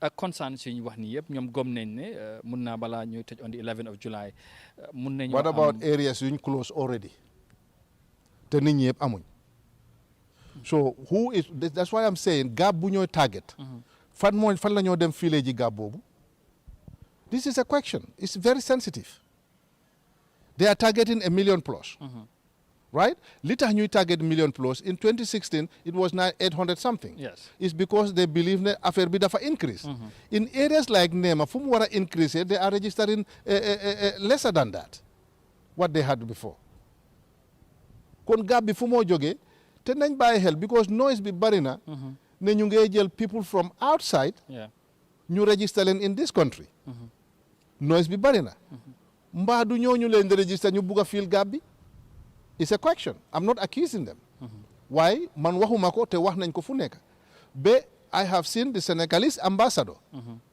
make a press release the one Senegalese ne let them desist from taking Gambian voters cards nañ randu but is it just a press release it's a question that I'm asking mun naa am because loolu lañ gis waaye the trend the affaire bi di demee Their target is this number. Places like Nemakunku is just is an example. Liñ fa waroon a def defuñ ko fa. Te léegi dem nañ Nema Nasiru. Obviously you are expecting more than 10,000 votes and they're going to stay for 22 days. Te machine bi dafa war a print 100 and something voters card. Let's say maximum 200. Gis naa ne yaa ngi focus ci Nema toro xam naa gars yi dañoo wane. Non dama laa jox exemple. Non dama laa jox exemple te xam naa du foofu rek. Waaw. Mun naa am du foofu rek. I'm just giving you an example. Fine. Léegi of course kon li ma wax finally rek pour tëj palanteer boobu balaa ñoo move on mooy concern si nga rees tey ñuy bari ñu ngi wax tamit li nga xamante ne mooy si process bi jeexee on the 11th of July ñu bari ñu ngi ragal ne li nga xamante ne mooy challenge dana mun a am ci li nga xamante ne mooy ci process bi nu moo demee ci voter registration bi ñu bari dañoo dem contest affaire yi lan mooy position ji di ci loolu. Gis nga loolu yëpp ci revising code bi. loolu yëpp pour man is zero. kon xam nga lu tax. ñaata nit nga mun a yóbbu ci code bi do you have all the time and they will give you a limited time ne lii ak lii da nga ko war a report within this period. Can you do that? It is just not possible. ñaata nit nga mun a yóbbu ci code bi. Where you are expecting 1 million plus registered voters and where you have like 300,000 or even little bit more than that yaa ngi foog ne ñii waruñoo am voters card yow mun nga yóbbu yow ñooñu yëpp kon ban time nga am pour loolu. Who is going to foot that bill for you? Xam nga yoon la rek pour ñu just get out of this. The problem bi yëpp mooy xam nga this is what I'm saying GDC. With the GDC government is going to be different. Because soo gisee li yëpp di am there is no proper recording system. There is no proper recording system. GDC will come up with a proper recording system with a digitalization system. Boo xam ne ni every Gambian koo xam ne ni juddu na. You will be recorded in a system. Whoever is living in this country will be recorded in the system. The Ministry of Health will have it. It would just be easy. Amul kenn koo xam ne ni mun na beat this system. Because soo ñëwee man Modou Musa laa tudda xam nañ kañ nga juddu ak foo jóge. You don't need all these alcalo stamps. Because it will be in the system. The IEC can just look at it. Borrow from the Ministry of Health. Tap up, your name is there. Your village is there. Your date of birth is there. Do you need anybody to stamp for you? You don't need it. So we need a proper recording system. Okay. Léegi talking about the GDC government ñu ngi utali December kon ni ma ko waxee woon ci gannaaw ñu ñëw sa tamit ci taxawaay GDC ci December 4th election si léegi ñu ngi waxtaan fa about the voter registration am ngeen ci concerns ak yooyu lan mooy taxawaay parti bi jamono ji. Parti bi xanaa ñu ngi liggéey rek towards the coming elections ñu ngi waxtaan ak suñu militants si ñu ngi jéem a waxtaan ak Gambians si and one thing I like is that before you support the GDC you need to know why you want to support the GDC. Don't support the GDC just for the sake of supporting the GDC. I am not power hungry. I want to see a better Gambia. A Gambia that every Gambian can be proud of. So loolu moo tax dama dee wax ne kuy vote ren votalal sa boppa because at the end of the day it is true that you will see the country that you want to see, you will see your dream country. What would you say ci li nga wax léegi ci yéene bi nga am kaddu yi ku ko dégg dañ koy rafetlu am yaakaar tamit ci li nga wax waaye ñu bari dañoo jàpp ne tamit lii waxi politique la dañ ko dee dégg ci politiciens si dañ lay wax lu nekk dig la lu nekk. waaw jërëjëf actualiser ko bu ñu jëlee nguur gi boobu leneen la. waaw mun na am. lan moo la utile ak man moom daal ma ne la mun na am waaye man. foog naa bu ma starté suma politics ba léegi maa ngi bàyyi xel torop si li may wax suma kàddu dama ko bàyyi xel parce que dama ko respect yombuma li may wax li ma du def te yombuma li may jël accuse nit ci loo xam ne ni lu amut la parce que man bëgguma fen su doon loolu kese la ma bàyyi politics ba pare man soo gisee ma am confident ci sama bopp dama gom ci li ma nekk te ci yàlla rek laa ko wér dama ne jàmmi réew mi su fekkee ne suma loxo la nekk yàlla na ma ko yàlla jox jàmmi réew mi su nekkul si suma loxo soxlu ma nguur gi ndax du ma njëriñ it's not for me it's for my country and for the future of this country and anything that I can do to see a better Gambia I will go all out to do it. Okay, you talked about belief in yourself. Am nga yaakaar bi gom nga sa bopp 2016 nga dem as a yow sa bopp nga demal sa bopp ngeen def si lu am solo ñu bari jàpp ne tamit xëj na of course GDC dafa am lim am parce que ñu bari jàppoon ne coow li bari na tamit sax xëj na ñu ngi leen doon wax ne tamit tuumay bari na ci parti bi jamono jooju Jammeh moo fon Kande coow li bari ci diaspora bi despite that ngeen am li ngeen am ndax ngay rate chances yi this time around. waaw xam nga am na ñoo xam ne dañ gom politics soo tilimalut nit yow doo mun a dem am na ñi ko gom am na ñoo xam ne dañ gom politique soo fenut doo dem am na ñoo xam ne dañ gom politique soo mbokkantewut ay boppi nit yow doo am chance lii yëpp du politique ñi doon wax loolu est-ce que rusuñ tey parce que xam nañ ne du dëgga su fekkee ne ñooñu dañooy xelaat te dañooy rus kon war nañ mun a rus de parce que amut ndax ñoom liñ xam ne liñ wax xam nañ ne amut man de suma baat ci kaw parce que xam naa ne Jammeh sampu ma te Jammeh xam na ne moom it sampu ma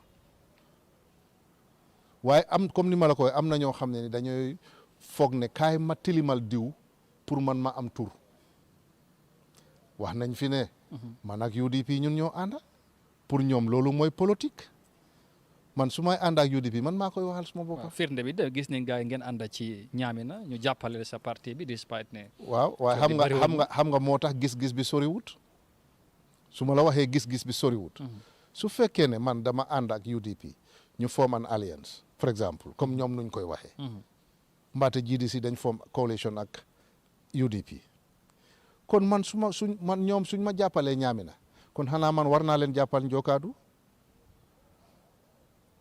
waaye maag ñoom ñoo xëccoo Njokaadu kon xanaa UDP dañ dof ñoom ñu jàppale man ma ñaakale naa jàppale xanaa ñoom bëgguñ dara loolu ñu bëgg a wax foofu jàppale amut foon déedéet waxuma la jàppale amul li ma bëgg a wax mooy there is no coalition or alliance or discussion between myself and UDP ne war nañoo mun a bokkali su fekkee ne loolu moo amoon kon ñoom suñ ma jàppalee Ñaamina man war naa leen jàppale Njokaadu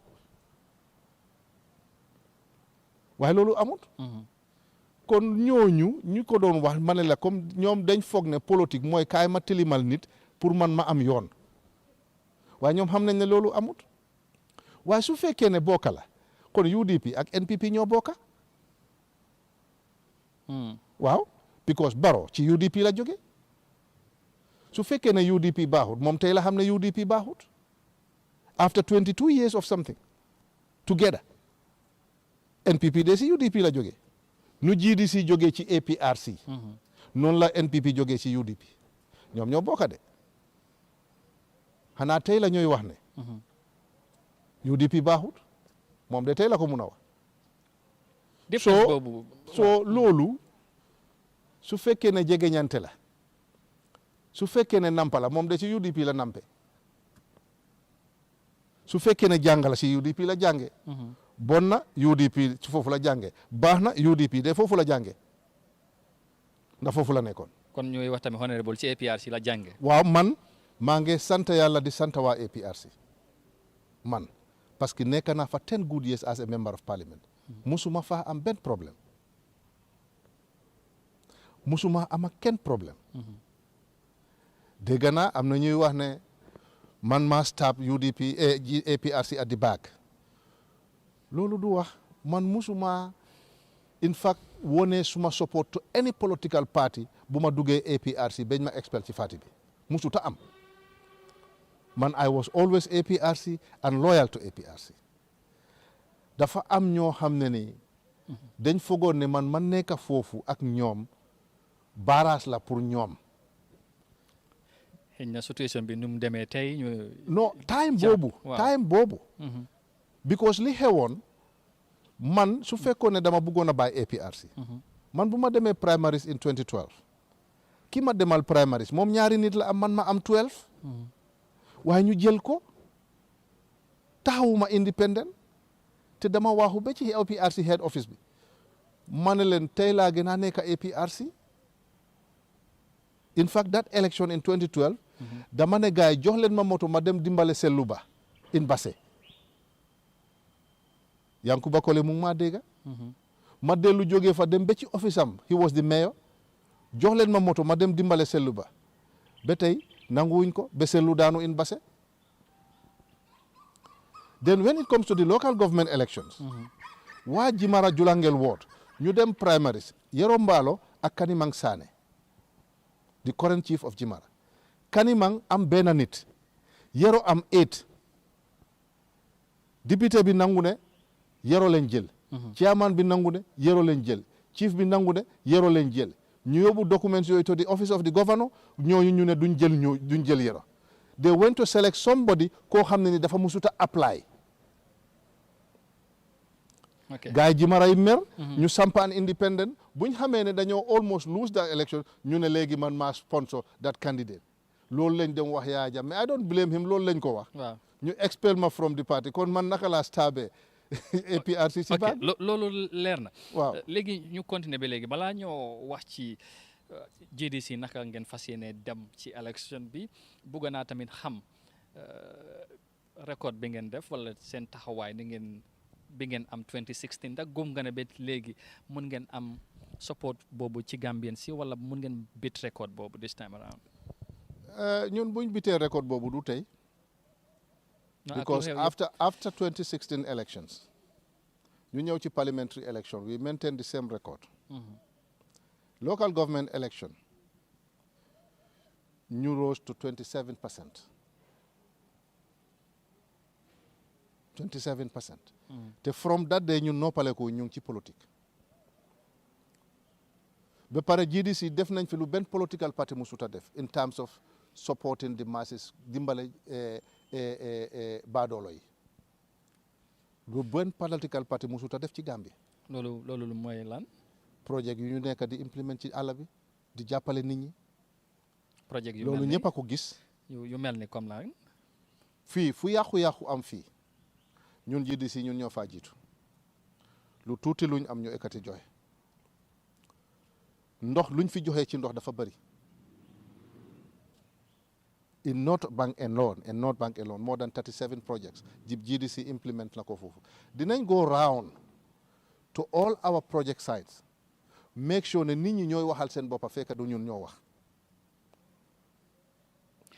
kon luñ def ci Gambia dafa bari waaye li ma wala bugg a wax mooy ñun liñ gëm mooy politics is all about development politics is all about coming together as one people.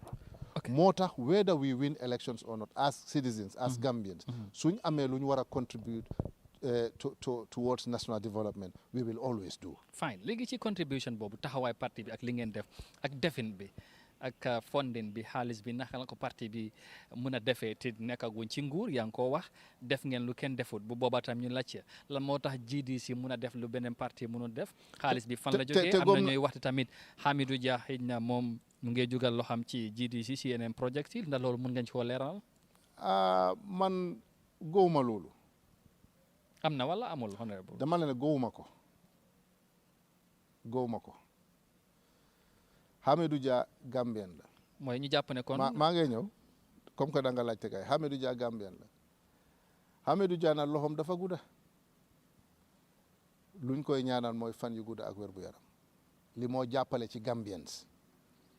fekk du politicians or political parties dafa bëri.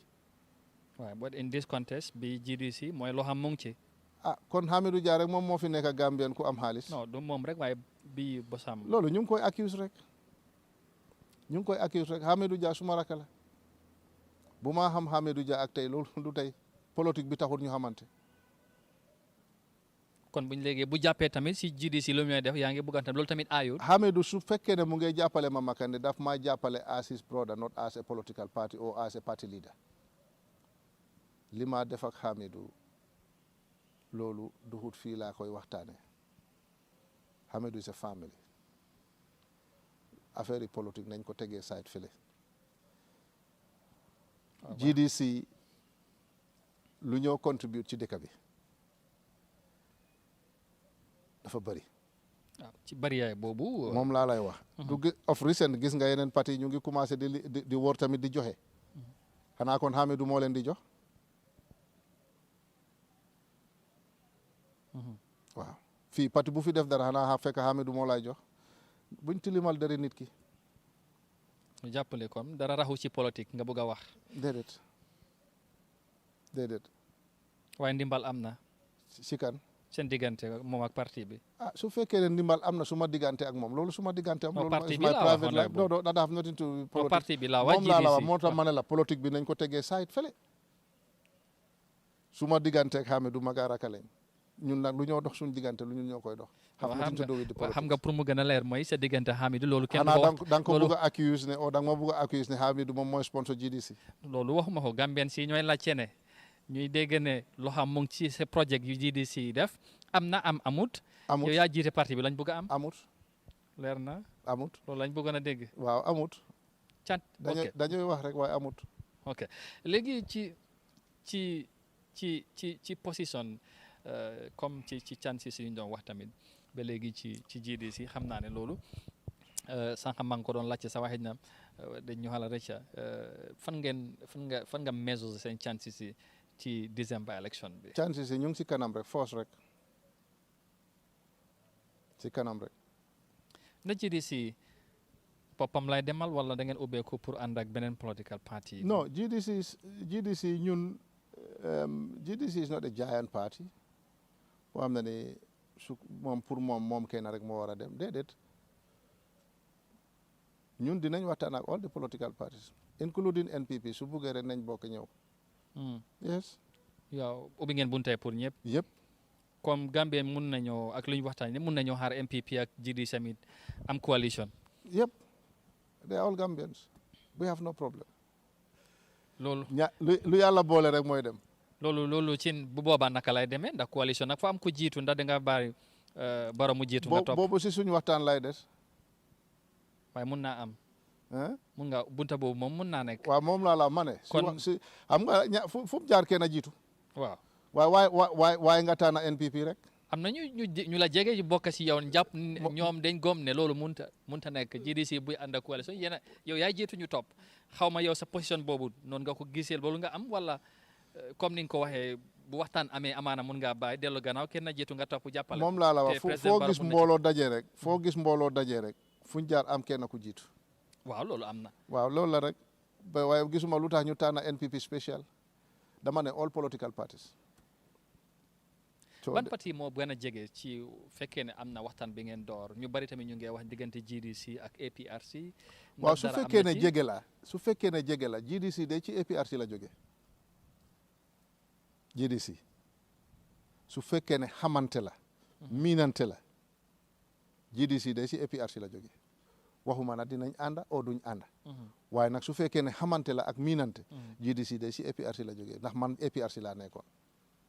te si suma dunda musuma contest elections fekka du si tuuri APRC until bu bés bu ma sampee suma parti. ndax waxtaan am na diggante ñaari parti yi ci wàllum booloo dem ci élection yi. waaw mun na am. ndax am na. déedéet ñu ngi ci ko. yéen a ngi waxtaan waaye. parti yëpp ñu ngi waxtaan fu mu nekk nii. non bii spécifiquement APRC lañ bëgg a xam. APRC suñ bés boo dégg annonce nañ GDC APRC boobu that's the end of it that's the end of the whole story. waaye loolu dafa am lu ko jiitu mooy waxtaan bi nga wax. négociation si ak loolu yëpp dina ñëw bëgg a xam tamit Gambien si xam da loolu tamit door na diggante ñaari parti loolu yëpp dina ñëw. waaye dooragut. déedéet. léegi su fekkee ne waxtaan am na because ñu bari tamit jàpp na APRC am na seen condition ci seen comme. yow xam nga condition yi APRC bi. sorry. yow xam nga condition yi APRC. non condition yi mooy li gën a fees mooy jàpp ne Jammeh foog mu ñëpp si réew mi. well loolu ndax tamit waaye xam nga man du ma mun a wax loolu because man du ma APRC ñoom ñoo mun a wax loolu te man waxaguma APRC si condition yooyu. man xam nga waxaguma ak APRC ba egga foofu. waaw xëy na yow mi am information ne APRC wax nañ loolu. yow yaa ma ko bugg a war a leeral. non leeral bi mooy li ma ci bëgg a wax mooy Gambien si ñu bëri xam nañ ne APRC ñoom tey ñu wax ne Jammeh moom. non ñu ngi tooñ APRC comme ñoom APRC waxaguñ leen lan lañ bëgg. nga gomut wax yooyu wala. man gomaguma ko ba ma ko dégg ci APRC. so you see pour nga waxtaan affaire kër jàmbur te ñoom waxuñ la ko. waaw dégg nga ko honorable si kan. ñoom seen taxawaay ne Jammeh dafa war a ñëwaat ci réew mi. non Jammeh dafa war a ñëw Jammeh Gambien la nothing is stopping Jammeh from coming. te si gisuma benn reason li tax ñu war a stop Jammeh from coming. Kan moo war a stop Jammeh from coming? Is Jammeh not a Gambian? Somebody who have ruled this country for 22 years? So you want to tell me he didn't have the right to come home? I don't believe in that. Okay. Jammeh have all the rights to come home. Whether it's going with NPP or Mama Kande or Doi or whatever, he have all the rights to come home. He's a Gambian. You cannot seize his identity. And you cannot change his identity. suñ la déggee mooy bu fekkee ne ay condition yu mel noonu kon mun nañoo xaar ne comme. With or without condition, Jammeh have all the rights to come home. non sa lekkaloo APRC ak GDC la ba parce que tamit bokk na seen alal yi nga xamante ne ñu ngi ko siis nguur gi ñu ngi ko siis jamono ji. yooyu yëpp bëgg nañ dañ tooñ APRC si alal buñ siis APRC alali APRC buñ siis du dëgg. Jammeh commission bi am na fii. fan lañ fa mention APRC. APRC is a legally registered political party. Like all other political parties. Send moto, send bank account, it is theirs. That have nothing to do with Jammeh. moo tax buñ seetee assets si Jammeh yi. yëpp amul fenn fuñ mentionné about the APRC or the APRC account. Because these are two different things. lan moo tax nguur gi war a si seen moto lan moo tax ñu war a free seen accounts. xëy na Jammeh moo jiite woon government bi waaye moo jiite parti bi. Jammeh jiite parti bi Jammeh nekkatut fi parti baa ngi dox. Jammeh is in Guinea Equatorial. The IEC is here. The APRC foofu lañ ko register. Nothing is stopping the APRC from moving around. So the APRC exists as a party. It is not Jammeh. So the APRC Gambia yëpp a ci bokk te Gambia yëpp moo gën a rëy Jammeh. The GDC is bigger than I. So, I mean, dañ leen tooñ whether the system like it or not dañ leen tooñ dañ warut a free seen xaalis free seen account dañ warut a jaay seen moto. They have no right. ok loolu leer na fu mu nekk nii ba léegi ci wàllum élection bi comme gis naa ne GDC ñu ngi open pour mun na bokk ak ku ne ci ni nga ko waxee fu mu nekk nii balaa ñu dem ci li nga xamante ne mooy ci élection bi waaye ndax mun nañoo jàpp tamit ci diggante bi wax mun nga ñoo wax sax ban parti wala moo gën a jege bu dee booloo dina am pour ànd ak déedéet man du ma mun a wax loolu léegi parce que ñu ne sa noon su xamee fi ngay jëm doo egg bàyyi leen ñu waxtaan suñu waxtaan bañ pare keroog buñ paree dinañ leen question bi ngeen bugg a laaj di ngeen ko laaj keroog waaye xam naa ne booloo dina am xaw ma ban ak ban la nag waaye xam naa mbooloo dina am waaye in the meantime bàyyi leen ñu waxtaan suñu waxtaan. ok léegi lan ngay wax ci sa militant wala supporters yi nga xam ne ñu ngi xaar pour GDC demal boppam. understand ma your question. sa parti supporters yi nga xamante ne dañ doon xaar GDC demal boppam ci élection yi lan ngay wax ñooñu. non amul benn parti supporter buy xaar pour GDC kese dafa war a demal boppam parti supporter yi they are supporting GDC ak fu GDC jublu rek ñu ngi ànd ak GDC. waaye da ngay jàpp dara pour ngir dara tamit am gom-gom bi mu am su fekkee ne ñooñu loolu lañ gom ak jàpp parti bi ngir loolu xëy na dafa mel ni kon mbégteel dañ ci am disappointment. kon déedéet kenn du ci am disappointment te ba pare déggaguma kenn ku xelaatee noonu ne GDC warta mun a ànd ak kenn déggaguma kenn ku xelaatee noonu waaw. ok léegi GDC mu ngi yow lañ tànn pour nga jiite parti bi ci élection bi am na yeneen political party am na yeneen candidates tey lan nga mun a teg ci loxo Gambien si buñ doon tànn ci yeneen candidates yi ñu tànn la ci kanami ñooñu lan moo tax nga jàpp ne xëj na yow yaay nekk di right candidates pour jiite loolu des na si suñu waxtaan at our level. non fu nekk nii waxuma yow ak parti yow ak Gambien si waaw loolu laa lay wax déedéet man ak parti ngay wax not man ak Gambien si. yow ak Gambien si ñooy tànn kon mooy jiite réew mi dama ne. lan nga foog ne xëj na GDC wala Mama Kandeh loolu la amal Gambien si. li tax tey ñu war laa góom. in the expense of the other political party leaders. man li ma amal Gambien si dafa bëri. man li ma amal Gambien si dafa bëri te li ñu war a def ci Gambie dafa bëri. dafa mel ni Gambie dañ start agut. ak lu fi xew yëpp. waaw li fi xew yëpp ku nekk sa sago sa réew mooy gën te tey soo génnee Gambia nga gis luy dox ci aduna bi ak naka la aduna bi mel sa sago rek sa réew mooy mel noonu te ñun melaguñ noonu dañ ko jegewul sax first let us talk about the health sector. suñ health sector bi dafa weak suñ health sector bi dafa daanu dafa collapse. Oh really? Oh yes. dafa collapse whereby démba gis naa fu ñoo def GoFundMe pour ñu mun a jënd glove su fekkee ne réew dem na ba dañ koy defal GoFundMe pour jënd glove hand glove li gënoon a war a yomba nguur man bu ma ko gisee gowma ko dama am pour call somebody ci RVTH ma ne ko is this true mu ne ma yes it's true te lii démba la hand glove est-ce que loolu dawut yaram ndax façon health sector boobu lañ bugg a see in this country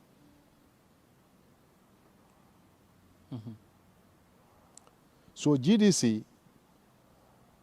ñun am nañ ci a big concern because soo amut healthy nation yow demuloo fen te doo dem fen ñaareel bi here we are talking about quality education dégg naa keroog the parliamentary question pour député yi def asking the minister of education because Barrow dafa am 3,000 schools yi mu wax ne moom la sampa I was shocked. lu tax in fact ci responding minister bi ñu ne with the help of AMRC Holland they have renovated this number of classrooms AMRC Holland the question was your government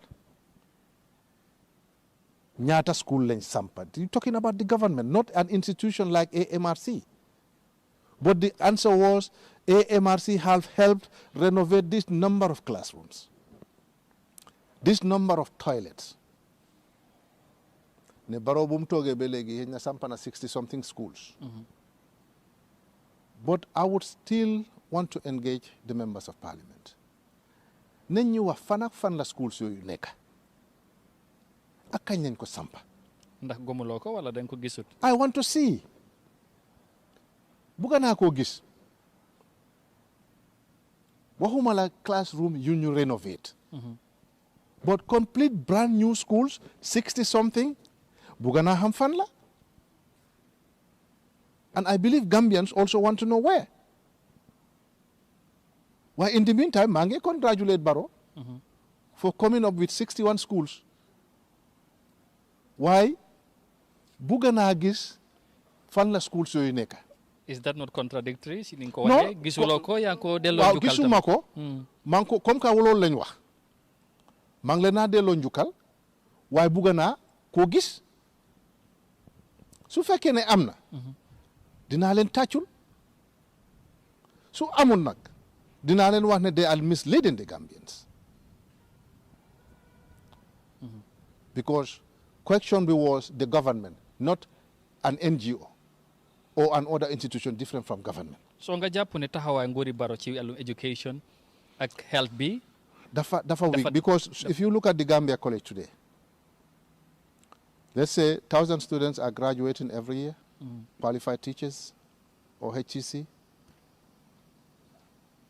Ku amut xaalis léegi du fa dem te loolu war na mun a nekk free for them. Government yokk na fi allowance civil service bi te teachers yi gis ne si seen bopp yooyu yëpp initiative bu nguuram bi def. waaw gisuloo allowance boobu salaries yooyu sax nuñ ko yokkee foog naa moo tax tey nag boodin bu bari mu ngi si boppi Gambien si because doo topp rek nga yokka salary for the sake of pour nga ngi bugg a am tuur ba pare dafa da nga make sure ne it's something that you will sustain fekk daanotuloo si ko Gambians again putting them more tax.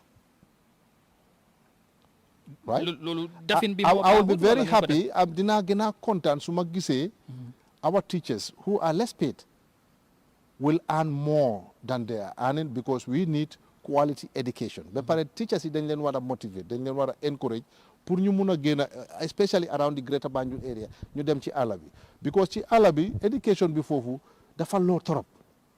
We have the structures in place but the quality education is lacking. So pour jàppale teachers yooyu li war la waaye am na salary yoo xam ne ni yokka nañ ko jaru ko woon. Okay. Fekk du I'm not talking about the educational sector. te GDC led government mbir mi dana ute ak lañ gis. Of course it's going to be different. ok léegi ñu dugg ci beneen point tamit ba léegi ci nguur bi su ñëwee parce que am na leneen lu ñëw tudda fii mooy affaire corruption ci réew mi ñu bari ñu ngee joxoñ baaraam tamit nguur yi Barrow ak ñim àndal ndax la mooy sa gis-gis bu loolu ak taxawaay sa. waaw corruption bi moom is in the open. Corruption bi for the first time in the history of this country minister dafa taxaw in parliament admin ne the system is corrupt. Pan minister la.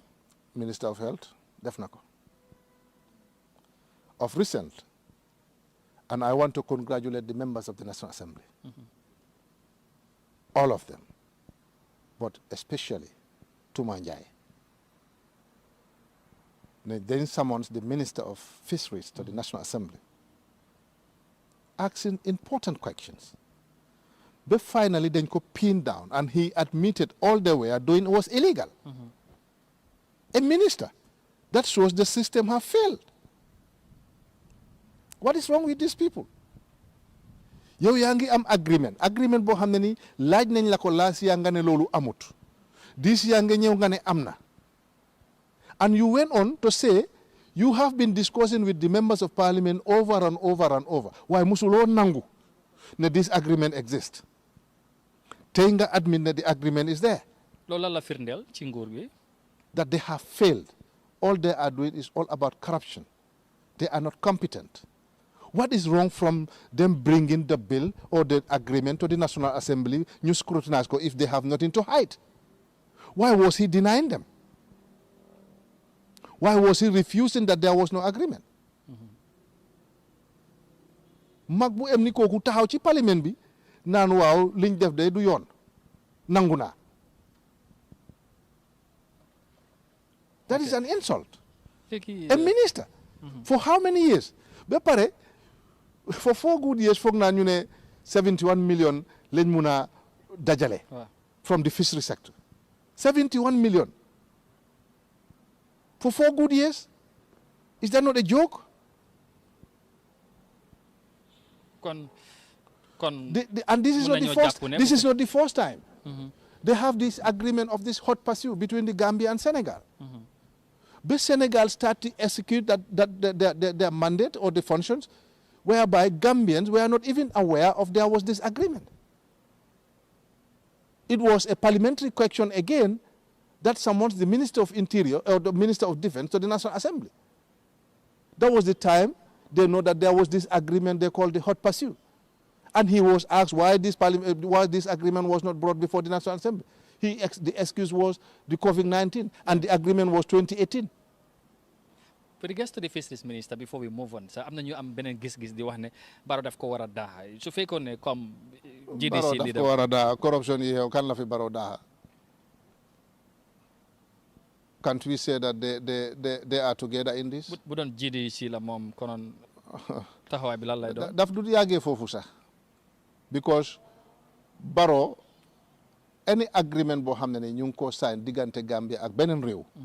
Barrow war na koo xam te ñoom ñu ngi am seen cabinet meeting Barrow war na laajte ndax lii dem na to the parliament or not. What is stopping him from asking? Su fekkee ne déggut any rumors about this thing have been tabled before the members of the National Assembly. What is stopping him from asking? Su fekkee ne if they are not with this together, how can he fire him? léegi and the issue of the corruption tamit ñu bari dañoo wax ne ñu farak président Barrow dañoo wax ne ñu nekk ci biti ñooy wax corruption waaye amul kenn ku mun a indi dara teg ko ci table di wane firnde yaa ngi nii corruption am na. waaye parliament bi mu ngi nii di ko proof is that not corruption? Can they deny the minister? Put out in front of everybody. Nga ne lu ñoo def is illegal. Te wax nañ la ko benn du ñaari yoon even last year you were told to ask the same thing and you refuse. Today nga ñëw nga admit. ok léegi xam naa ne toogaay bi yàgg na pour ñu tëj waxtaan bi rek dañu bëgg a ñu tëjee ñaari point ci nguuri GDC la Gambien si war a xaar ci loolu benn mooy wàllum sports waaye balaa ñoo dugg ci wàllum tàggat yaram ñu laal ci wàllum électricité courant bi tuuti ñu jàppoon ne bu Barrow ñëwee bu mu toogee lu bees wax gisoon nga ko waxtaan ngeen ak moom won nga ko ne am nga xalaat bu nga ci am pour ñu improve condition courant ci réew mi fa mel ni loolu antuwut bu GDC nguur ñëwee ci réew mi ngeen jiite nguur gi lan lañ mun a xaar pour ñu improve situation yi parce que ñu bari jàpp ne tey ñu mbiri courant nekkee ci réew mi am na luñ ci war a mun a yokkaat pour satisfy Gambians. Gambia, we are far from satisfying the current system in the Gambia, the electrical system in the Gambia, which is a concern. Suñu concern la ñun yëpp as Gambians, and I can even tell you that even su fekkee ne time am na, I will call the director of NAWEC. Dina am jaman si war a ñëw fii ëllëg ci guddi, and if need be, I will introduce them to him, to the director of NAWEC. Nañ toog ñu waxtaan about a project. It is still about energy project. They call Wasa Stuffed. You know, from solar and water. It's a new system. Boo xam ne ñu ngi ko introduce in Europe. Te gaa yi ngay ñëw fii, and I will call the director. If at all loo xam ne luñ mun a def la, let them take it. Because at the end of the day, it is Gambians that are going to benefit from this. No, why should I wait? Okay. At the moment, I have something important to this country. Loo xam ne ni war nañ ko mun a def dinaa leen ko woon des na si ñoom ndax dinañ ko jël am déet. But for sure, I will call the director of NAWEC pour arrange a meeting with them. Man loolu duma fi fekka waaye still ñoom dinañ mun a am ak moom meeting ñu waxtaan. If need be, they can go up to the president. I have no problem. Lan mooy sa expectation si waxtaan boobu pour taxawaay? Well, I only hope, because I know the director Nani. I mean, he's a very genuine somebody. I mean, he will listen to them, and su fa gisee anything loo xam ne ni jar na ko rek dina leen yóbbu to the president and or to the minister of energy. Aside from that, GDC led government tamit ci wàllum courant bu gën a ba léegi xam yow ban gis ngeen ci am ak taxawaay bi lan lay doon. Gis nga Gambia dafa war a taal.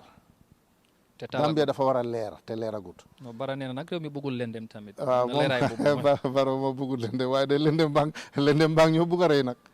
Xëy na moom këram lëndëmut waaye de ñun de suñ kër yaa ngi lëndëm de. Waaw. So I mean, even these solar poles yoo xam ne nii rek mun nañ ko 500,000 of that, the whole of Greater Banjul area dafa taal dafa leer. Lu tax mënuñ koo def. It's a simple thing. Go to Dubai, they have the same thing. Just 500,000 poles. You know, it's possible. Kon yooyu mun nañ ko xaar ci nguuri GDC. Of course, even more than that. Because dañoo ñëw pour liggéey, ñëwuñ pour noos. Ñëwuñ pour tukki just for the sake of traveling unnecessarily. Duñ ko def. Amuñ time boobu. Okay. Léegi boobu am na solo ñu jeexale xëj na ci wàllum tàggat yaram wax naa ko ak ndaw yi GDC tamit nguur government tey comme ñu ngi ci wàllum election di war a waaju jóge ci election 65% of population Gambia ñu ne ay ndaw lañ te am na lu ñoo séntu ci nguur bi ngeen ñëw ñu bari jàpp ne nguur yi fi jaar ba tey am na lu bari luñ desee ndaw yi Gambia waaye tamit surtout ci wàllum tàggat yaram lan la ñu war a xaar ci secteur boobu tamit taxawaay GDC government. waaw with the GDC government I think ndaw yi first balaa maa cee dugg sax let me congratulate our Gambia national team. At least for the first time in the history of this country yóbbu nañ ñu to the African Cup of Nations. For the first time. te I believe every Gambian is proud of that and we are proud of them. Indeed. Yes.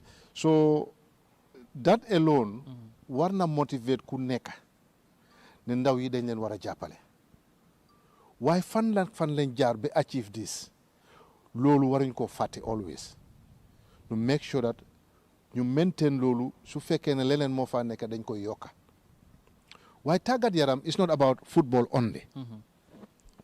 Basket am na daw am na te buñ concentrate only in the Greater Banjul area gis nga ñun si àll bi fële am na xale fi fa nekk xamuñ 1 2 3 waaye su njomboor jiitu woon ñu toppaleen di nga wax ne déedéet kii du nit ngir lan mun a daw te daw boobu alone can raise the Gambian flag up there waruñ leen bàyyi gannaaw dañu war a egga fu nekk ñu seetaat suñ ndaw yi nga ñàkk a dem school miinu ne yow amuloo benn talent te talent yooyu dañ leen war a jàppale let them make best use of their talents. See what is happening in Kenya su ñëwee ci affaire daw athletics ak yooyu you know te léegi maa ngi gis fii saal yu bëri ay judo ak you know all other sporting activities you know ay basket loolu yëpp dañ ko war a consider ba pare that alone can help ñun tamit Gambia mu feeñ ci wàllu sport it is possible surtout ci wàllu art bi tamit music and I am so happy that at least Gambian youth ñu ngi come up you know as you can see how much Nigeria is in the music market or the film industry all these things gisuma benn reason lan moo tax suñ xale yi mënuñ koo jëf te war nañ ne mun a jàppale ci loolu but GDC government lii yëpp dinañ ko consider.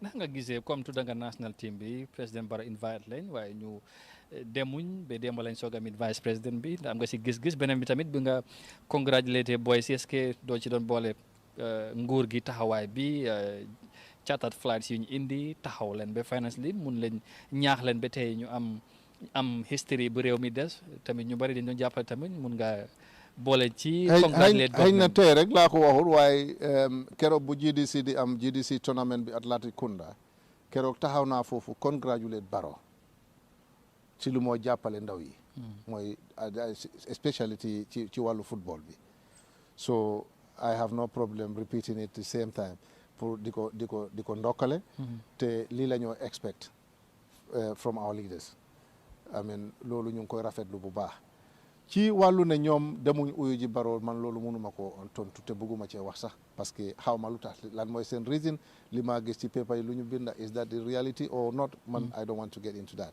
all I know is dañ leen war a jàppale te dañ war a déggoo ak mboolem koo xam ne daf leen a jàppale suñ la ooyee tamit demal uyu nga déglu su fekkee ne dañ la jox loo xam ne apprécié tu la ko bu ko jël waaye uyu bi kese is something else so maa ngi leen a advice ñoom tamit in the future seen njiit su leen ooyee rek nañ dem uyu ji des na nag si ñoom ndax dinañ d'accord o duñ d'accord ci kooku lum leen a wax o lum leen a jox loolu is left to them. right finally rek léegi foog ñu tëj waxtaan bi ñu gërëm la bu baax balaa ñu lay bàyyi nag xëj na bala ngay yóbbante sa kaddu bu mujj ci Gambien si surtout right now cool yi bëri na saaga yi bëri na ñu bëri di ko ñaawlu loolu laa bëgg ñu tëjee waaye lastly rek ñu laajte December soritul buñ tamee ba IEC déclare results yi ñu ne NPP wala ku mun taw win fekkee du GDC ndax da nga accept results yi ak tamit am na mu yóbbante ñu wax ne bu fekkee ne Barrow moo win bu dee dem na ba MPP led government am bu ñu offee honorable minister any position ministerial position da dina ko accept. Eggaguñ foofu te man foguma ne Barrow dina win. ñu bari lu tax. waaw man foguma ko te am naa ci raay bu ma ko foog foguma ne Barrow dina win. ñu bari. The other thing is pour ma accept results in 2016 acceptoon naa results mënoon naa bañ ndax dañ ma joxoon bunta pour ma bañ waaye bañuma. ñun ñoo la joxoon bunta. IEC Aliou Momar Njie moo ma jox bunta pour ma bañ the results. loolu ci naka la woon. parce que 2 days after bu mu annoncé results am daf ñu oo mu ne moom dafa juum ci konteen xanaa loolu kese dalila la pour ma bañ. kon the affaire yi accept results is not the case here. li important mooy nañ make sure ne there is free fair transparent elections su loolu amut kenn du ko accept.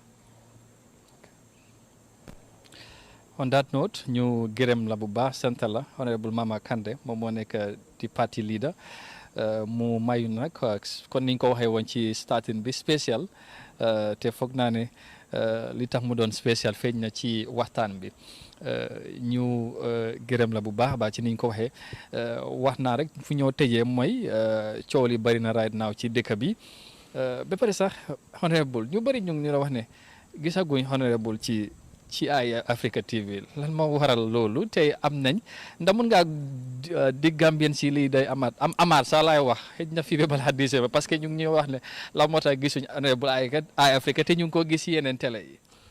well man sax dama surprise mënuma xam lu xew parce que man Eyeafrica TV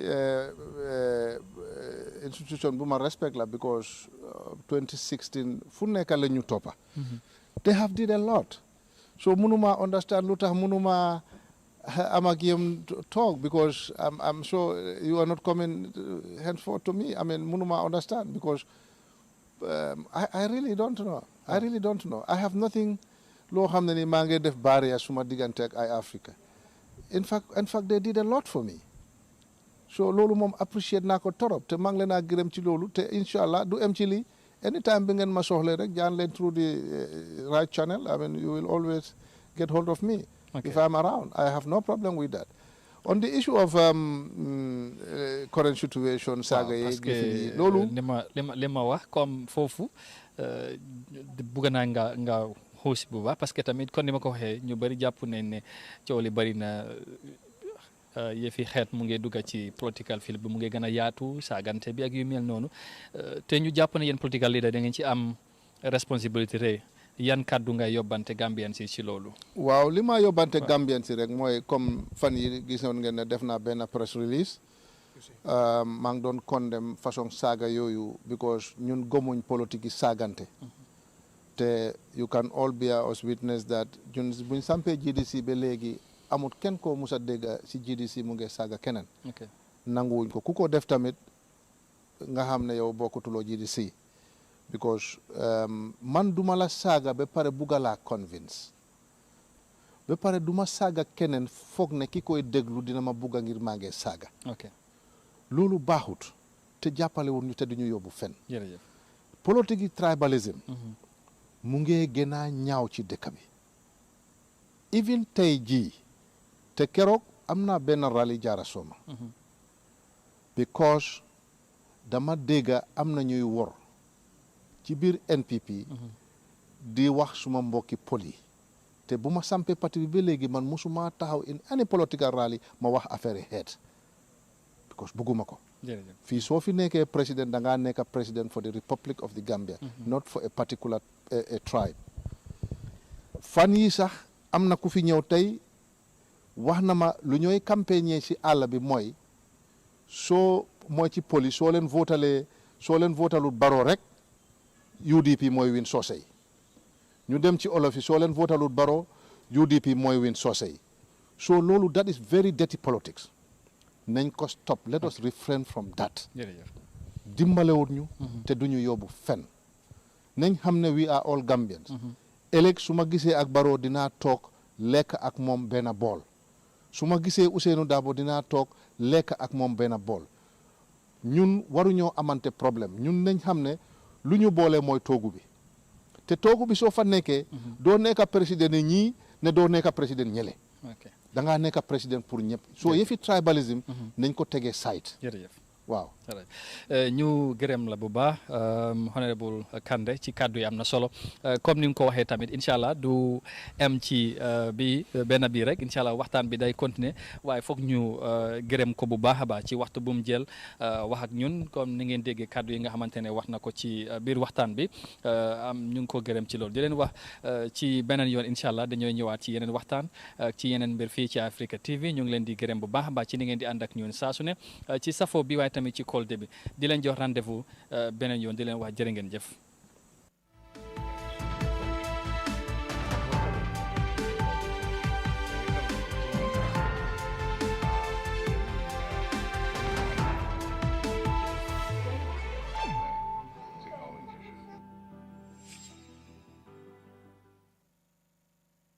Welcome to Staples, the office superstore for all your office needs, office furnitures, office equipment, office kitchenwares, office stationery. Get all you need for your workplace. Office desks, chairs, workstation, conference table, computers, printers, monitors, sofas, filing cabinets, water dispensers, microwaves, ovens, air coolers, and lots more. Staples, the best superstore in the Gambia.